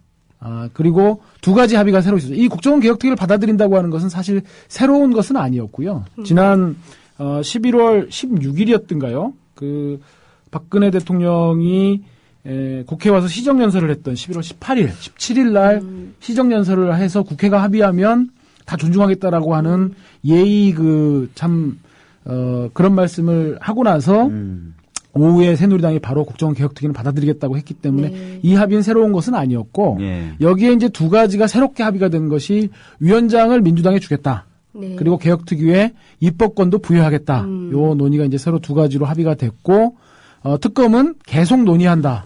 라고 해서 12월 3일 날 합의가 이루어졌었던 거죠. 이 부분에 대해서는 민주당과 새누리당 양쪽에서 공히 지도부의 그런 합의를 비판하는 목소리가 나왔었습니다. 민주당에서는 아니 국정원 개혁특위에서 뭘 할 수 있겠든 말이냐. 결국은 특검 포기한 거 아니냐라고 하는 당내 비판이 있었고 시민사회 역시 그러한 비판들을 쏟아냈었고요. 또 새누리당에서는 국정원 개혁특위 통해 가지고 지금 국가안보가 백척간도에 서 있는데 그렇게 해서 국정원의 기능을 훼손시킬 수 있는 그런 위험한 합의를 하면 되겠냐라고 하는 당내 애국지사들의 그런 비판들이 좀 뒤따랐었습니다. 혹시 뭐 개인적 일탈로 몰진 않나요? 새누리당에서? 아마 황우여 그런 워딩은 나왔었습니다. 그 새누리당의 중진이라는 사람의 워딩을 통해 가지고 황우여가 자기 정치를 한다. 개인적 일탈. 결국 개인적 일탈이라는 거죠. 이제 그렇게 하고 나서 어제 국회에서 국정원 개혁특위 설치안에 대해서 국회 본회의가 이제 통과가 됐는데 여기에 7명의 새누리당 의원들이 반대표를 던졌고 그리고 29명이 기권을 한 것으로 통과는 됐지만 그런데 웃기는 게 이 7명의 반대표 가운데서 2명, 그러니까 정문원과 조명철 의원이 이 반대표를 던진 사람에 포함되는데 이 사람들이 국정원 개혁특위 위원으로 지금 들어오겠다고 해가지고 민주당에서 국정원 개혁특위를 반대하는 사람이 어떻게 국정원 개혁특위 위원으로 들어오냐. 아니 지난번 국정조사 때도 사실 국정조사 반대했던 새누리당 의원들이 국정조사 위원으로 다 들어왔던 거잖아요. 그래서 어쨌든 어제 그래서 국회 본회의가 통과가 됐고 위원장은 민주당의 정세균 의원이 맡는 것으로 하고 지금 개혁특위 위원들을 인선하는 단계가 지금 진행되고 있는 것으로 그렇게 보입니다. 왜 그분들은 반대해놓고도 개혁특위에 들어오시려고 할까요? 뭐 그거는 이제 저희들이 익히 보아온 그림이 있지 않겠습니까? 그 권성동 의원의 그리고 이장우든가요? 예. 이장우, 김태흠, 권성동 그 지난 8월달에 국정원 국정조사 특위에서 보여줬던 그 세 사람의 활약상들이 결국 이제 이분들에 의해서 되풀이 되겠죠. 근데 이제 저는 이 부분에 민주당의 이 결정을 보면서 정말 이 민주당의 결정이 참 이 방송 용어로 적합한지는 모르겠습니다만 한심하다. 네. 한심하다. 이렇게 생각이 드는 게 두 가지 이유 때문에 한심하다고 보는 건데요. 첫째는 이미 합의된 걸 무슨 새로운 합의인 양 포장하는 것 자체가 이거는 정말 국민을 상대로 사기치는 겁니다. 네. 아까도 말씀을 드렸다시피 입법권과 뭐 위원장을 민주당 몫으로 한다는 새로운 합의가 있었지만 네. 위원장이 민주당이 되면 뭐가 다르나요? 우리 국정조사 특위에서 그때 그 누구였습니까? 신기남 의장? 예. 신기남 위원장이 있을 때 권성동 의원 뻑하면 퇴장하고 그랬지 않습니까? 맞아요. 공정한 네. 진행을 촉구한다. 국정원 개혁에 관한 실체적이고 본질적인 내용에 대해서 아무런 힘도 없는 거거든요. 입법권을 부여한다는 것도 그게 합의가 되어야 입법권으로 나가는 것이지 무슨 민주당이 무슨 제안을 하면 특검처럼 뭔가 당 밖에서 뭔가 움직여가지고 뭔가 가시적인 성과가 나온다. 이게 아니기 때문에 이미 무슨 새로운 성과인 것으로 이렇게 얘기하는 것 자체가 굉장히 좀 한심스럽고요. 또 하나 한심스러운 이유는 그 과정을 무슨 정치라는 게 올와 나싱이다. 뭐 타협과 양보 조정을 하는 거다 하는 건데 과연 이 문제가 타협과 양보 조정의 대상이 되는 건지 저는 그 부분에 있어서 민주당이 너무나 기회주의적이고 유약하다라는 말씀을 드리지 않을 수가 없습니다. 오늘 제대로 말씀하시겠다고 아까 방송 시작 전부터 말씀을 하셨는데 아니, 그러니까 이 문제는 그런 거죠. 네. 생각해보십시오. 지금까지 작년 12월 달부터 새누리당 이명박 정권 때부터 시작해갖고 박근혜 정권이 이 문제에서 보여주고 있는 저 집요하고 일관된 태도를 보면 자기네 집권을 결코 놓치지 않겠다는 결기가 보이지 않습니까? 우리는 저들의 저런 태도에 동의할 수는 없지만 저들이 저렇게 죽자사자 덤벼드는 건 이해할 수 있는 것 아닙니까? 그런데 거기에 대해서 정말 물론 민주당의 실력 부족이 가장 큰 원인이겠지만 부정투표로 이렇게 돼갖고 가장 어떻게 보면 피해자이자 당사자라고 할 수 있는 민주당이 저렇게까지 무능하고 저는 그래요. 지혜와 용맹이 없으면 끈기와 우직이라도 있어야 될 거 아닙니까? 아니 뭐 그냥 국민들 결국 아무것도 없다는 말씀을 이렇게 하신 거예요. 그러니까 새누리당이 뻑하면 너 대선불복이냐 그러면은 그냥 쪼르르 달려가가지고 아닙니다. 저희 대선불복 아니거든요. 예산안도요 올해 넘어가기 전에 통과시켜 드릴게. 너무 걱정하지 마세요. 이러면서 국민들에게 표를 달라고 하는 것 자체가 정말 저는 그래요. 이 싸움에서 제가 페이스북에도 그런 말을 썼지만 이 싸움은 우리가 져서도 안 되고 패배한다고 생각해서도 안 되는 싸움이지만 우리들의 역량이 부족해서 질 수도 있습니다. 이 싸움에서 우리가 국정원의 이런 정치 개입이라든지 대선 개입의 실상을 전모를 밝혀내지 못하고 위험해야 될 수도 있습니다. 하지만 질 때 지더라도 원칙이 있고 명분 있게 져야 다음에 우리가 공적으로 승리할 수 있는 것 아니겠습니까? 이렇게 어정쩡하게 타협하고 그냥 눈치나 보다가 아무런 정말 권은희나 윤석열, 최동욱이 이렇게 소중하게 지켜온 불씨들을 이렇게 아무런 정말 명분도 없이 이렇게 날려버린다고 하면 우리가 궁극에서 어떻게 승리할 수 있겠습니까? 저는 그래서 광주항쟁의 예를 말씀을 드리고 싶어요. 예를 들어서 도청에 계엄군들이 계엄군은 아니죠. 그때 24단에서 파견된 정규군이 도청에 들어온다는 얘기들을 그때 도청에 남아 계신 분들이 다 알았지 않습니까? 본인들이 거기 남아 있었을 때 그들이 다 죽을 거라는 것도 알았고 그래서 그분들이 그래도 우리는 남아야 한다. 광주를 기록해야 된다. 대신에 나이 어린 청소년들, 고등학생들 니네들은 가라. 가서 열심히 공부하고 그래서 그때 밖으로 빠져나갔던 고등학생 중에 한 분이 미국으로 건너가서 공부했다가 무슨 목사가 됐다고 그랬나요? 그래가지고 그때 박창신 신부님의 강론할 때 군산에 오셨다는 거 아닙니까? 그 한겨레 신문에 한 기퉁이에 조그맣게 저기 하면서 그때 광주 도청의 그 전날 밤에 자기를 등 떠밀어서 내보냈던 분들을 하루도 잊은 날이 없다. 자기는 갑자기 눈물이 확 날라 그러지. 살아남은 자의 그 부채를 반드시 갚아야 된다는 그 일생의 신념을 갖고 살아왔다. 저 한겨레 신문에서 그걸 읽은 기억이 나는데 이 싸움도 마찬가지입니다. 우리가 국정원 이 문제는 민주공화국의 근간을 지키는 싸움이기 때문에 져서도 안 되지만 진다면 다음번은 이길 수 있게 우리가 명분 있게 지고 원칙 있게 지는 게 저는 분명히 필요하고 민주당이 이러한 입장을 분명히 천명해줘야 될 필요가 있다고 생각이 듭니다. 그런데 민주당이 이렇게 기회주의적이고 유약하게 눈치나 보다가 이런 식으로 하게 되면 우리 소중한 그 불씨들 권은희 수사과장이라든지 최동욱, 윤석열의 그 희생을 가지고 지금까지 끌고 온 이 싸움 자체가 무의미하게 되는 거죠. 저는 그래서 정말 민주당의 맹성을 촉구하고 싶습니다. 바로 그런 기회주의적이고 비겁한 태도 때문에 집권을 못한 거다. 그리고 집권해도 그렇게 10년을 잃어버린 세월이라고 질타받고 조롱받는 이유가 바로 이런 비겁한 기회주의인 태도 때문이라고 저는 분명히 좀 지적을 하고 싶은 그런 마음입니다. 방송 시작 전에 제대로 일침을 가하겠다고 말씀하셨어요. 그런 결기, 그러니까 이광채 변호사님의 그런 결기가 지금 일선 정치권에 있는 그분들도 10분의 1이라도 함께 하시길 정말 바라겠습니다. 보니까 이제 속보로 남재준 현 원장이 국정원 원장이 이제 개혁특위 활동에 적극적으로 협조하겠다 이런 속보가 떴어요. 그러니까 현재 그 국정원에서 봤을 때 이 개혁특위가 별로 안 아플 거라는 거죠, 자기네들한테. 아마 그런 생각이 있지 않고서는, 이렇게 협조하겠다, 이런 얘기를 하기가 어려울 텐데, 이미 뭐 좀 그런 식으로 좀 판단하고 있는 것으로 볼 수도 있지 않을까, 이런 생각이 좀 듭니다. 예. 게다가 지금 간사도, 그러니까 참여하고 있는 새누리당 측의 의원들도 그 투기 자체를 반대했던 사람일 뿐만 아니라 그 간사 역시도 조원진 의원.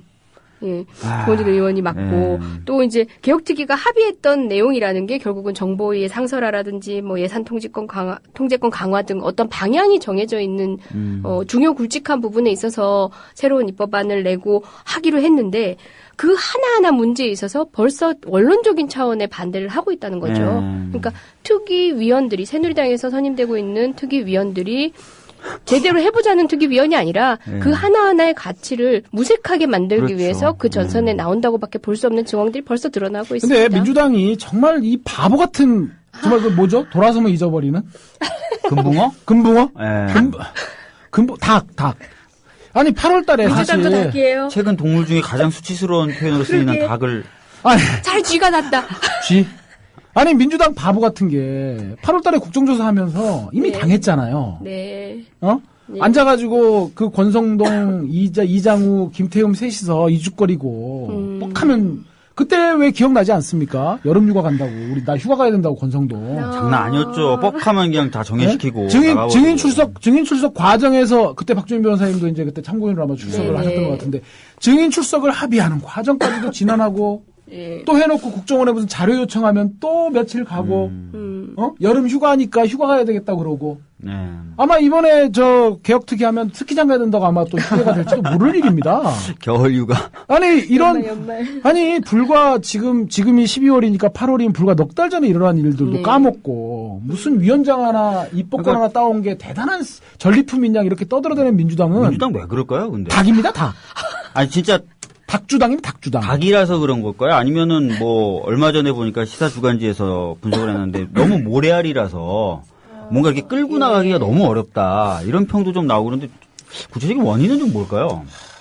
정치평론까지 하셔야 되나요? 그래야 되나요? 우리 역할이 아니죠? 아니, 뭐 지금까지 그 이상도 넘나들면서 하셨습니다. 계속 마이크를 잡고 말씀해 보시죠. 근데 뭐 민주당 내부 사정에 대해서는 저도 잘 모르기 때문에 어쨌든 이제 제가 뭐 잘 알지는 못합니다만은 민주당 내에 그만큼 불신의 좀 그 골이 많이 패인 것 같아요. 그래서 뭐 소위 말하는 친노와 비친노, 뭐 반노 비노라고도 얘기하는데 뭐 그런 좀 골이 있는 것 같고요. 기본적으로 정당 문화가 좀 다른 것 같습니다. 그러니까 그렇대요. 저도 얘기를 들어보면 새누리당은 당에 찍히면 국물도 없답니다. 어디 가서 딴짓거리하고 그러면. 그러니까 남경필이나 이런 사람들도 무슨 소장판이 하는데 조용하잖아요. 감찰도 당하고. 근데 민주당은 그러니까 당이 있고 내가 있다라는 생각이 새누리당은 확고하답니다. 한당 시절부터. 근데 민주당은 거꾸로 내가 있고 당이 있는 거죠. 그러니까 물론 이제 지지도라든지 그런 결속도의 차이도 있겠습니다만 작년에는 그랬거든요. 박근혜 후보가 밥 한번 먹자. 그럼 예 감사합니다. 그런데 문재인 후보가 밥 한번 먹자 그러면 뭐 이제 왔어? 이런 식이었다는 거죠. 오히려 그게 좀 민주적인 것 같긴 한데. 네, 저도 일사불란한 건 좀 마음에 들지 않아요. 것 같은데 중요한 문제에 있어서는 네. 사실상 다 같이 좀 힘을 모아야죠. 그렇죠. 그러니까 개인적으로 약간 불이익을 받더라도 중요한 문제에서는 좀 사실 근데 또 그런 게 정당이라는 게 가장 고도의 정치적인 행위들을 수행하는 그런 어떤 모임이잖아요. 그럴 만큼 진짜 중요한 사안이나 이런 부분에서는 힘을 모아주는 모습 네. 뭐 그런 것들이 보여야 정당으로서의 기능을 할 수 있을 것 같은데 사실 너무 그런 게 없어서 지나칠 정도로 너무 없어서 뭐 일 정치 분파의 수장이거나 그게 이제 사람에 대한 충성도로 되는 것은 민주주의적이지도 않고 그걸 바라는 게 아니라 절대적으로 지켜야 되는 가치 그리고 지금 거의 전시 상황 아닙니까? 그런 상황에서 단일한 목소리를 내지 못하고 있다는 거는 민주당이 한심하다고 느끼는 여러 시선들이 민주당이 틀린 게 아니죠. 국정원 문제에 있어서 좀 뭔가 그들 스스로의 변명을 들어보면 국민들의 지지율이 60%나 되는데 이 얘기를 많이 했거든요. 그렇죠. 근데 보십시오. 최근에 지지율이 40%대로 떨어졌다는 보도도 있죠. 예. 그게 이제 추세인가 일시적인 흐름인가 일시적인 뭐 현상인가 이제 거기에 대해서 분석들이 좀 많이 나와 있던데 지지율이라고 하는 건 되게 가변적인 거 아니겠습니까? 그렇죠. 그리고 이게 원칙에 관한 문제인지 선택 가능한 문제인지 거기에 대한 판단들을 분명히 하고 원칙에 관한 문제에 있어서는 싸워야죠. 그렇죠. 아니 과거에 한나라당 박근혜 지금 대통령께서 대표하던 시절에 사학법 강행 통과했다고 그때 국회 밖을 떠돌면서 전국에서 장애 집회하고 그럴 때 그거를 양보해서 사학법에 대해서 일정 부분 개정해주고 해가지고 양보해가지고 끌어들인 게 노무현 대통령 그때 아니었습니까? 맞습니다. 최근에 이재호 한나라당 의원, 새누리당 의원이 트위터에 밝힌 것처럼. 그래서 대통령이 양당의 원내대표 불러다가 이번 건은 여당이 양보해라. 야당이 가지고 있는 건 저렇게 장애밖에 떠돌 건 없는 거고 가진 게 많은 여당이 양보해야 되는 거 아니냐. 그랬다는 거 아니겠습니까? 뭐 그런 사안을 이번 사안처럼 바로 원용할 수 있는 사안인지는 논란이 있겠지만 적어도 그때 국회를 무시한다, 국회 경시한다 그러면서 장애를 떠들고 그랬던 게 지금 박근혜 대통령이거든요. 그때 그것이 원칙에 맞는 것인지는 차치하고서라도 그런 부분들에 있어서 양보하고 타협하는 그런 것들을 이끌어갔던 것들이 있는데 지금의 야당은 물론 박근혜 대통령이 이런 방구 콧방귀도 안 키기 때문에 나름의 애로사항이 있겠지만 문제는 너무 일관되지도 못하고 비겁합니다. 그리고 금방 까먹는 그런 좀 닭주당으로서의 저희 지금 새누리당 형 보고 있는 줄 알겠어요. 닭주당이라고 하면은. 예. 저희 뭐 다음에 또 나눠야 될 얘기도 있곤 한데요. 어쨌든 간에 뭐 처음 시작부터 우리 국민의 기대를 충족시켜주지 못할 게 빤해 보이는 국정개혁특위에 대한 비관적인 전망과 이 상황에서의 야당의 역할에 대한 뭐 비판이셨지만 그게 또 다른 주문을 내포하고 있는 비판이셨다고 봅니다. 답답한 게 특검이든 뭐든 하려면은 야당부터 시작해서 시민단체가 진짜 다 저도 이제 막 그렇게 한데 뭉쳐 이런 거 너무 싫어하는데 상황이 상황이다 보니까 좀 뭉쳐야만 좀 돌파가 가능한 부분이 있어요. 이 사안은. 근데 민주당이 저런 식으로 해버리면 참 뭘 이렇게 해보기가 어려운 상황이 될 수도 있어요. 왜냐하면 시민단체가 야당을 욕하고 야당은 또 시민단체를 욕하거나 다른 야당을 욕하고 이렇게 돼버리면 참 뭔가 지금도 너무 힘이 모자라서 제대로 된 어떤 목소리들을 못 내고 있는데 앞으로가 어떻게 될까 너무 갑갑한 거죠. 이건 뭐 이제 사담인데요. 이것도 특정 국회의원에 대한 얘기인데 그 의원은 알 거 아니에요. 홍보 자료를 이렇게 이메일로 이렇게 보내오잖아요. 알게 된 이메일 주소를 취합을 해서 딱 보내왔는데 제목이 본인이 창조 경제를 위해서 고민하고 있는 정책안들이라는 제목으로 홍보 메일을 보내오셨더라고요. 저는 순간 새누리당 모 의원께서 고민하고 계신 정책 메일이 온 줄 알았어요. 근데 봤더니 우리 민주당 의원님이시더라고요. 조모? No. 뭐 사석에서 말씀드리겠습니다. 창조 경제 이렇게 치시면 나올지도 몰라요. 아무튼 정말 국민의 결기와는 전혀 다른 정치권의 인식에 대해서 국민의 분노만큼 지금 지적해 주신 겁니다. 뭐 댓글 가운데서는 그래도 역할을 하려고 노력하는 민주당 정치인 분들에게는 또 응을 줘야 되지 않냐는 취지로 또 이제 다른 의견을 올려주신 분도 있는데요. 그 얘기 역시 맞습니다. 하지만 국민의 분노는 이수위입니다. 이 정도의 요구를 받아 안아야지만 지금 우리가 처하고 있는 환경을 조금이라도 극복할 수 있다는 뜻입니다. 그러니까 저는 지금 이제 그 댓글 보내주신 분들의 취지를 충분히 이해하고요. 저는 무슨 뜬구름 잡는 얘기, 원칙적인 얘기로 현실 정치권을 맹폭하는 그런 식의 생각에는 결코 동의하지 않습니다. 그분들 나름대로 열심히 하시는 분들 열심히 하시는 것도 알고 있고 어쨌든 현실적인 맥락을 가지고 우리가 지켜보면서 비판할 건 비판하고 지지할 건 지지해야 된다. 저는 그런 생각을 확고히 가지고 있는 거고요. 하지만 큰 틀에서 원칙적인 싸움들을 이렇게 갈팡질팡 우왕좌왕 그리고 굉장히 기회주의적으로 이렇게 하는 부분에 대한 민주당의 그런 그 지도부 그리고 민주당 전체의 좀 맹성을 촉구하는 것이고 아까 이제 말씀드리다 광주 얘기하다가 제가 중간에 이제 좀 조금 그 말씀드리지 못한 게 그때 도청에 계신 분들이 그 다음날 진압군들에 의해서 죽음을 당할 거라는 걸 그분들이 알았거든요. 알았지만 그럼에도 불구하고 고등학생들 내보내고 그분들이 죽음을 맞았던 건 그 죽음이라고 하는 것들이 어떤 의미인지 본인들이 잘 아셔서 그런 겁니다. 그분들이 죽음이 없었다면 광주가 지금처럼 찬란했을까요? 그리고 그런 분들의 죽음이 없었다면 광주가 유월항쟁의 기폭제가 됐겠습니까? 저는 그 말씀을 드리고 싶은 거죠.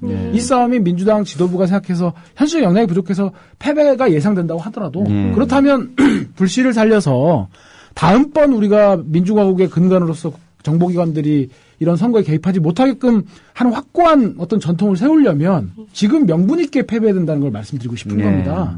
이렇게 비겁하고 국민들에게 불신을 사는 행태의 이런 투쟁을 하면 결국 그 바램들도 다 흩어져 버린다는 걸 그걸 말씀드린 것이기 때문에 오해는 하지 않으셨으면 좋겠습니다. 충분히 잘 이해하고 계시리라고 생각됩니다. 원래는 저희가 다음 주제에 대한 화두를 꺼내기 전에 노래를 한 곡 듣고 올까 했는데요. 지금 말씀 나누기에도 너무 부족한 시간이 남았어요. 그래서 계속 말씀 나누겠습니다. 뭐 정 노래가 고프신 분들은 네? 들으실까요? 너무 청취자분들을 고려하지 않는 이 노래 듣고 싶으신 분들 계실 것 같은데. 노래 듣고 싶은 분들은 그냥 들으시면서 부르세요. 정말 서비스 꽝이다. 독재정권 타도하자.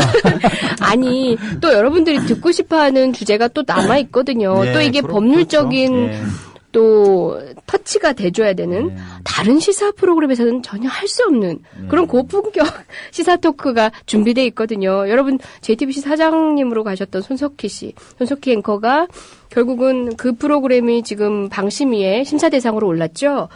예. 그 이야기 마지막으로 저희가 해볼까 합니다.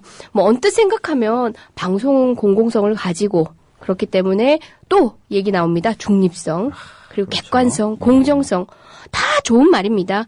근데 그렇게 좋은 단어를 갖다가 늘 표현의 자유를 억압하고 약자의 권리를 짓밟는 데 활용해온 어떤 권력층이 있잖아요. 마찬가지 메커니즘으로 작동되고 있는 현 상황입니다. 여러분들도 뭐 이미 아시겠지만 그 손석희 그 뉴스 프로그램이었죠. JTBC 뉴스9이 결국은 방심위에서 이제 제재를 검토 중이라고 하죠. 그게 바로 통합진보당, 그러니까 진보당이라고 그러죠. 진보당 해선을 청구한 날 이 뉴스 프로그램이 당연히 가장 핫한 뉴스니까 그 뉴스를 다뤘죠. 그리고 정부가 청구를 했기 때문에 정부에 반대되는 그 청구를 당한 진보당 대변인이었던 김재현 의원을 초대석에 모셨고요. 그다음에 김종철 연세대 교수를 인터뷰를 했는데요. 법대 교수십니다. 그분은 이제 법적 관점에서 부당성을 지적을 했겠지요.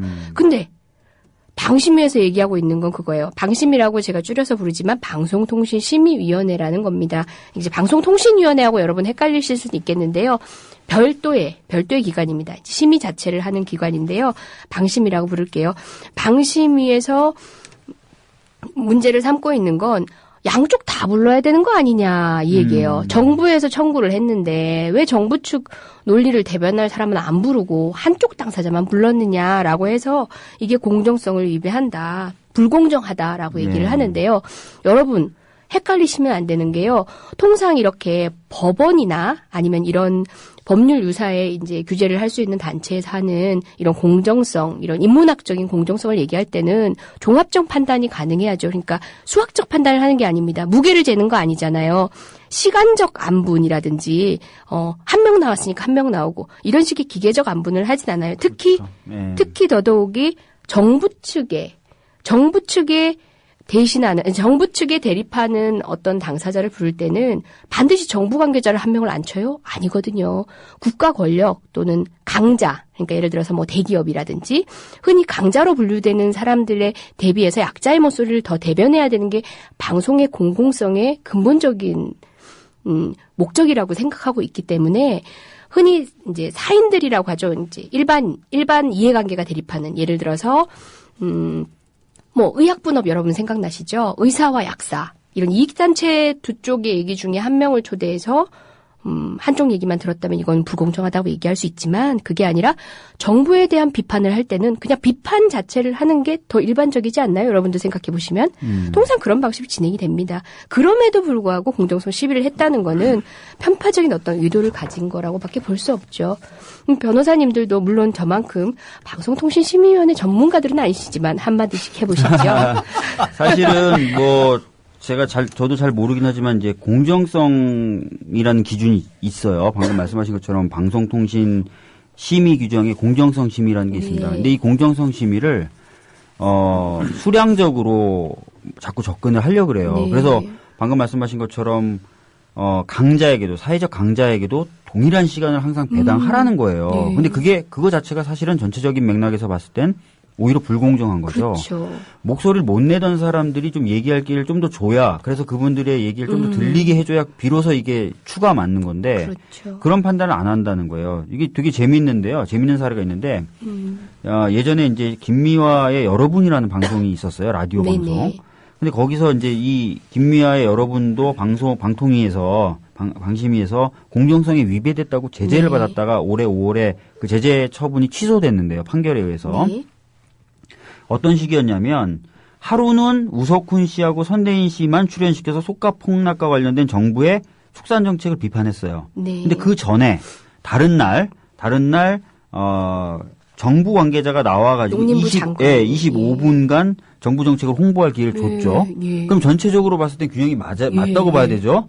근데 그날 우석훈 씨와 선대인 씨가 출연한 그날 방송만 딱 떼내가지고 정부에 반대하는 사람만 출연했네. 그러니까 너 공정성 위배했어 하고 제재를 한 거예요. 그러니까 이런 식으로 이조차도 똑같이 맞춰주는 것조차도 아니고 이것도 막 자의적으로 적용하면서 정부의 비판적인 언론들 길들이는데 많이 쓰는 게 바로 이 공정성 규정이고요.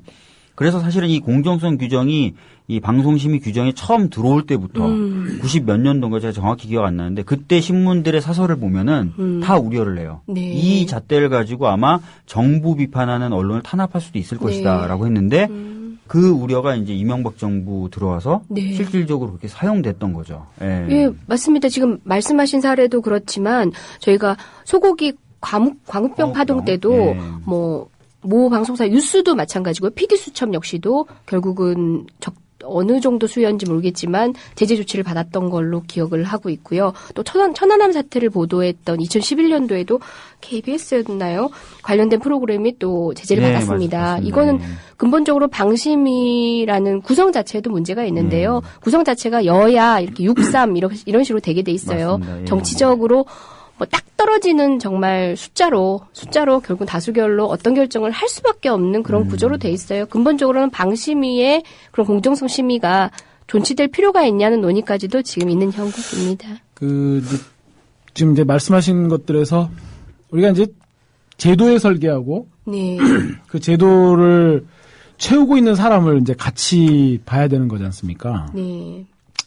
이 방심위원장을 하시는 분이 누구냐면 박만이라는 분입니다. 박만. 공안검사 출신이시고요. 맞습니다. 과거에 아마 그 정현주 사장 해임할 당시에는 KBS 이사도 아마 하셨던 걸로 그렇게 기억이 됩니다. 부위원장을 하시는 분은 권혁부라는 분인데 이번에 한겨레 신문 보도를 보니까 이분 참 재밌는 분이네요. 이런답니다. 회의하다가 상임위원한테 이놈 저놈하고 직원들한테 반말하고요. 근데 이런 분이라고 하고 그리고 그 밑에 지금 이제 이재정 변호사님도 말씀하셨지만 여당 추천이 6명이고 야당 추천이 3명이다 보니까 이런 어떤 정치적 사안, 권력의 이해가 담겨 있는 사안에 대해서는 이런 협의제 기구라고 하는 게 거의 의미가 없을 정도로 딱 6명이 일치단결한 태도를 보여서 야당 추천 위원들 같은 경우에는 깊은 무력감에 빠져 있다. 네. 이런 말씀도 하고 있는 거고요. 네. 그래서 제가 이제 아까도 말씀을 드렸지만 우리가 이 종북 프레임이라고 하는 게 그만큼 이렇게 위험하다라는 거죠. 손석희 사장 같은 정말 누가 종편 방송을 보고 정부 어쩌고저쩌고 할지는 저희들이 생각지도 못했지 않습니까? JTBC 종북방송이라고 그런 얘기들도 하신다면서요. 그렇죠. 뭐 요즘은 뭐 종북을 뭐 종과 북 그래가지고 뭐 예술인들을 또 지칭하는. 그래서 이런 정말 그 손석희 사장이 보여줬던 그동안의 그 언론인으로서의 그 신뢰받는 태도들에 비춰본다고 하면 그거는 손석희 사장이 방송본부 사장으로서 뉴스 가치를 선정하고 그 뉴스를 어떻게 배열할지에 대한 언론인 나름의 독자적인 판단인 거지 않습니까? 그렇죠. 그거는 이제 헌법상의 언론의 자유에서 파생되는 직접적으로 보호받는 영역에 있는 것들이고 그것들을 이렇게 공정성으로 규제하겠다고 하는 것 자체가 코미디 같은 일이어서 저 아까도 말씀을 드렸지만 우리가 이 종북 프레임의 공세에 좀 적극적이고 공격적으로 나서서 상식 대 몰상식의 구도로 재편할 필요가 있겠다 하는 그런 말씀을 다시 한번 좀 드리고 싶습니다. 예. 그나마 지금 뭐 다 장악된 방송 중에서 그나마의 몇몇 채널을 통해서 이야기를 하고 있는 상황인데요. 그나마의 상황들조차도 이런 식의 사후 규제를 통해서 억압하려 든다면 우린 정말 언론은 하나도 없는 셈이죠. 실제 지금 김미화의 여러분 말씀을 하셨는데 그 5월 달에 어쨌든 이제 법원은 김미화 여러분, 그러니까 방송의 손을 들어줬습니다. 그렇죠. 그 훌륭한 판결에 변호사님이 이재정 변호사님이십니다. 아, 예, 제가 아니 뭐 그 얘기를 하자고 했던 게 아니라 미리 언지를 주셨으면 저희들이 이렇게 띄워드렸을 텐데. 아니요. 배경음악도 좀 피디님께서 깔고. 어떻게 내 입으로? 그냥 저는 아니 그냥 우리 또 이게 물밑 공작 많이 하시잖아요. 네. 예, 어쨌든 제가 이재정 정권 다 도와자. 근데 제가 그걸 하면서 이제 그대의 논리가 그러니까 상대 그 방심위의 논리가 바로 그대로 그 기계적 균형에 대한 논리밖에 없었습니다. 저희가 비교법적으로 여러 나라 사례들도 살펴보고 하긴 했는데요. 저희가 뭐 지금 변호사님 두 분께서 말씀하신 그런 논리를 통해서 이제 방송은 이런 방식으로 허용이 되는 게 당연하고 뉴스도 아니고 이런 식의 시사 프로그램은 더더욱 그렇죠. 일방향 패널을 출연시킬 수밖에 없다는 논리를 했는데요. 우리는 주장도 하지 않았던 그러니까 하지 않았던 문장이 그 판사에 의해서 1심 판결문에 들어갔던 문장이 있어요. 그러니까 그 얘기를 하고 싶어서 그걸 또 아는 척하려면 제가 그 사건을 진행했다는 얘기를 해야 되니까 그렇지. 제가 훌륭한 변호사라고 그렇지 얘기하고 싶어서 했던 거 아니에요. 지금 감기 안 걸린 것 같아요. 감기 다 나왔어요. 잠박에 들어가니까 감기까지 그냥 다. 그 판사님께서 하신 말씀이 제가 초두에도 언뜻 말씀을 드렸지만 진짜 공정성의 원리라는 것은 바로 그 약자들의 목소리 그러니까 그렇게 힘을 실어서 추를 맞추는 그런 균형 감각, 그런 식의 의도적인 균형 감각이 있어야 그게 바로 전파의 공공성이고 공정성이다. 라는 얘기를 판사님께서 판결문에 남겨주셨어요. 예. 가슴이 지릿지릿한. 근데 지금 문제가 되고 있는 게요. 또 문제가 되고 있는 게 이 방송심의가 지금도 문제인데 이 방송심의 규정을 개정하려고 하고 있어요. 근데 아시다시피 민족의 존엄성을 해치는 방송을 못하게 하는 제재하는 그런 규정을 지금 넣으려고 그래요. 그래서 민족의 존엄성이 뭐냐 도대체. 그래서 지금 많은 분들이 뭐 백년 전쟁이라든지 이런 정부 비판하는 그런 어떤 프로그램이나 내용들 이런 것들을 겨냥한 개정 아니냐라는 얘기들이 지금 나오고 있어요. 민족의 존엄성을 이게 어떻게 해야 되는지. 갑자기 막 백두장군 뭐 이런. 아찔합니다. 실제 방송통신심의위원회는 실질적으로는 행정기관의 성격을 가지고 있어요. 근데 어떻게 보면은 뭐 이런 제재 조치가 행해지면 방송은 어떻습니까? 방송국은 이제 허가를 받을 때 얼마간의 기간을 통해서 재허가를 받고 그러거든요. 그럴 때 그 허가하는 기관도 바로 방통이거든요. 맞습니다. 그렇기 때문에 어떤 제재 조치가 부당하다라고 소송하는 것조차 쉽지 않았어요. 그래서 실제 사법 판단을 받지도 않은 채 그런 임의적인 어떤 결정들이 관철돼 왔거든요. 맞아요. 그래서 근본적으로는 이런 행정기구에 의해서 이런 식의 조치가 심의가 이루어지는 것 자체부터가 조금 입법론상으로도 문제가 있지 않나 하는 그렇죠. 논의도 있는 것 같아요. 표현의 자유 전문 변호사님이신 우리 박주인 변호사님. 딴 거보다도 이 공정성 조항의 문제점을 좀 이게 얼마나 자의적으로 쓰일 수 있는지를 보여줄 수 있는 수치가 있는데요. 2007년도에는 뭐 이 규정이 사용돼서 제재를 받았다고 하는 것들이 3건이었어요. 2007년. 그러니까 참여정부 시절이죠. 네. 근데 2008년도에 7건, 2009년도에 10건 이런 식으로 계속 늘어납니다. 2배씩 막 이렇게 늘어나요. 그러니까 이거는 사실은 뭐 그렇다고 해서 방송이 이렇게 바뀌는 게 아니잖아요. 오히려 2009년도면 이미 사장들이 다 이명박 대통령이 한 사람들이었을 텐데도 늘어나는 걸 보면 참여정부 때보다 상당히 자의적으로 아주 조그만 정부 비판이라도 이걸 가지고 제안을 할 수 있다. 이런 것들도 간접적으로 알 수 있을 것 저는 같아요. 이제 공정성 관련해서 그러면 방통심의위원회 물어보고 싶은 게 TV조선이나 채널A는 좀 안 보냐? 그쪽 좀 봐라.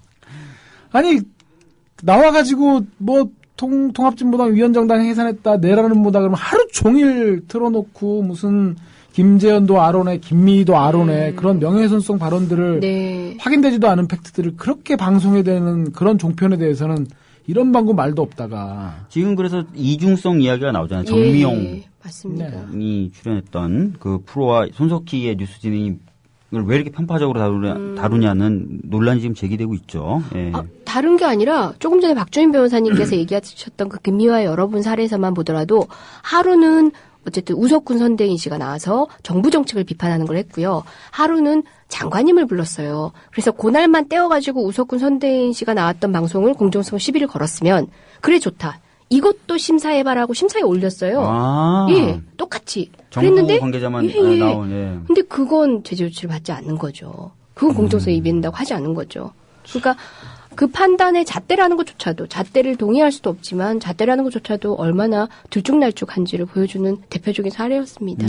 그러니까 어떤 하나의 사례가 이제 그 사례가 담고 있는 그 자체의 의미가 있고 또 어떤 그러니까 쭉 봐가지고 전체 흐름 속에서 이렇게 좀 잡히는 의미가 있을 수 있잖아요. 이게 좀 방송의 공정성, 중립성, 독립성을 해치는 이 문제가 있는데 이제 이게 크게 보면 박주민 변호사님 말씀하신 것처럼 민족의 존엄성을 해치는 뭐 이런 것들까지 쭉 연관지어서 보다 보면 결국은 최근에 제가 이제 하나 여기에 덧붙여서 말씀드리고 싶은 게 최근에 박정희 대통령 뭐 탄신이라고 그래가지고 그죠? 그 무슨 반신반인 나오고 그리고 무슨 저 박정희 대통령 동상 막 이렇게 참배하고 이제 그런 것들 나왔지 않습니까?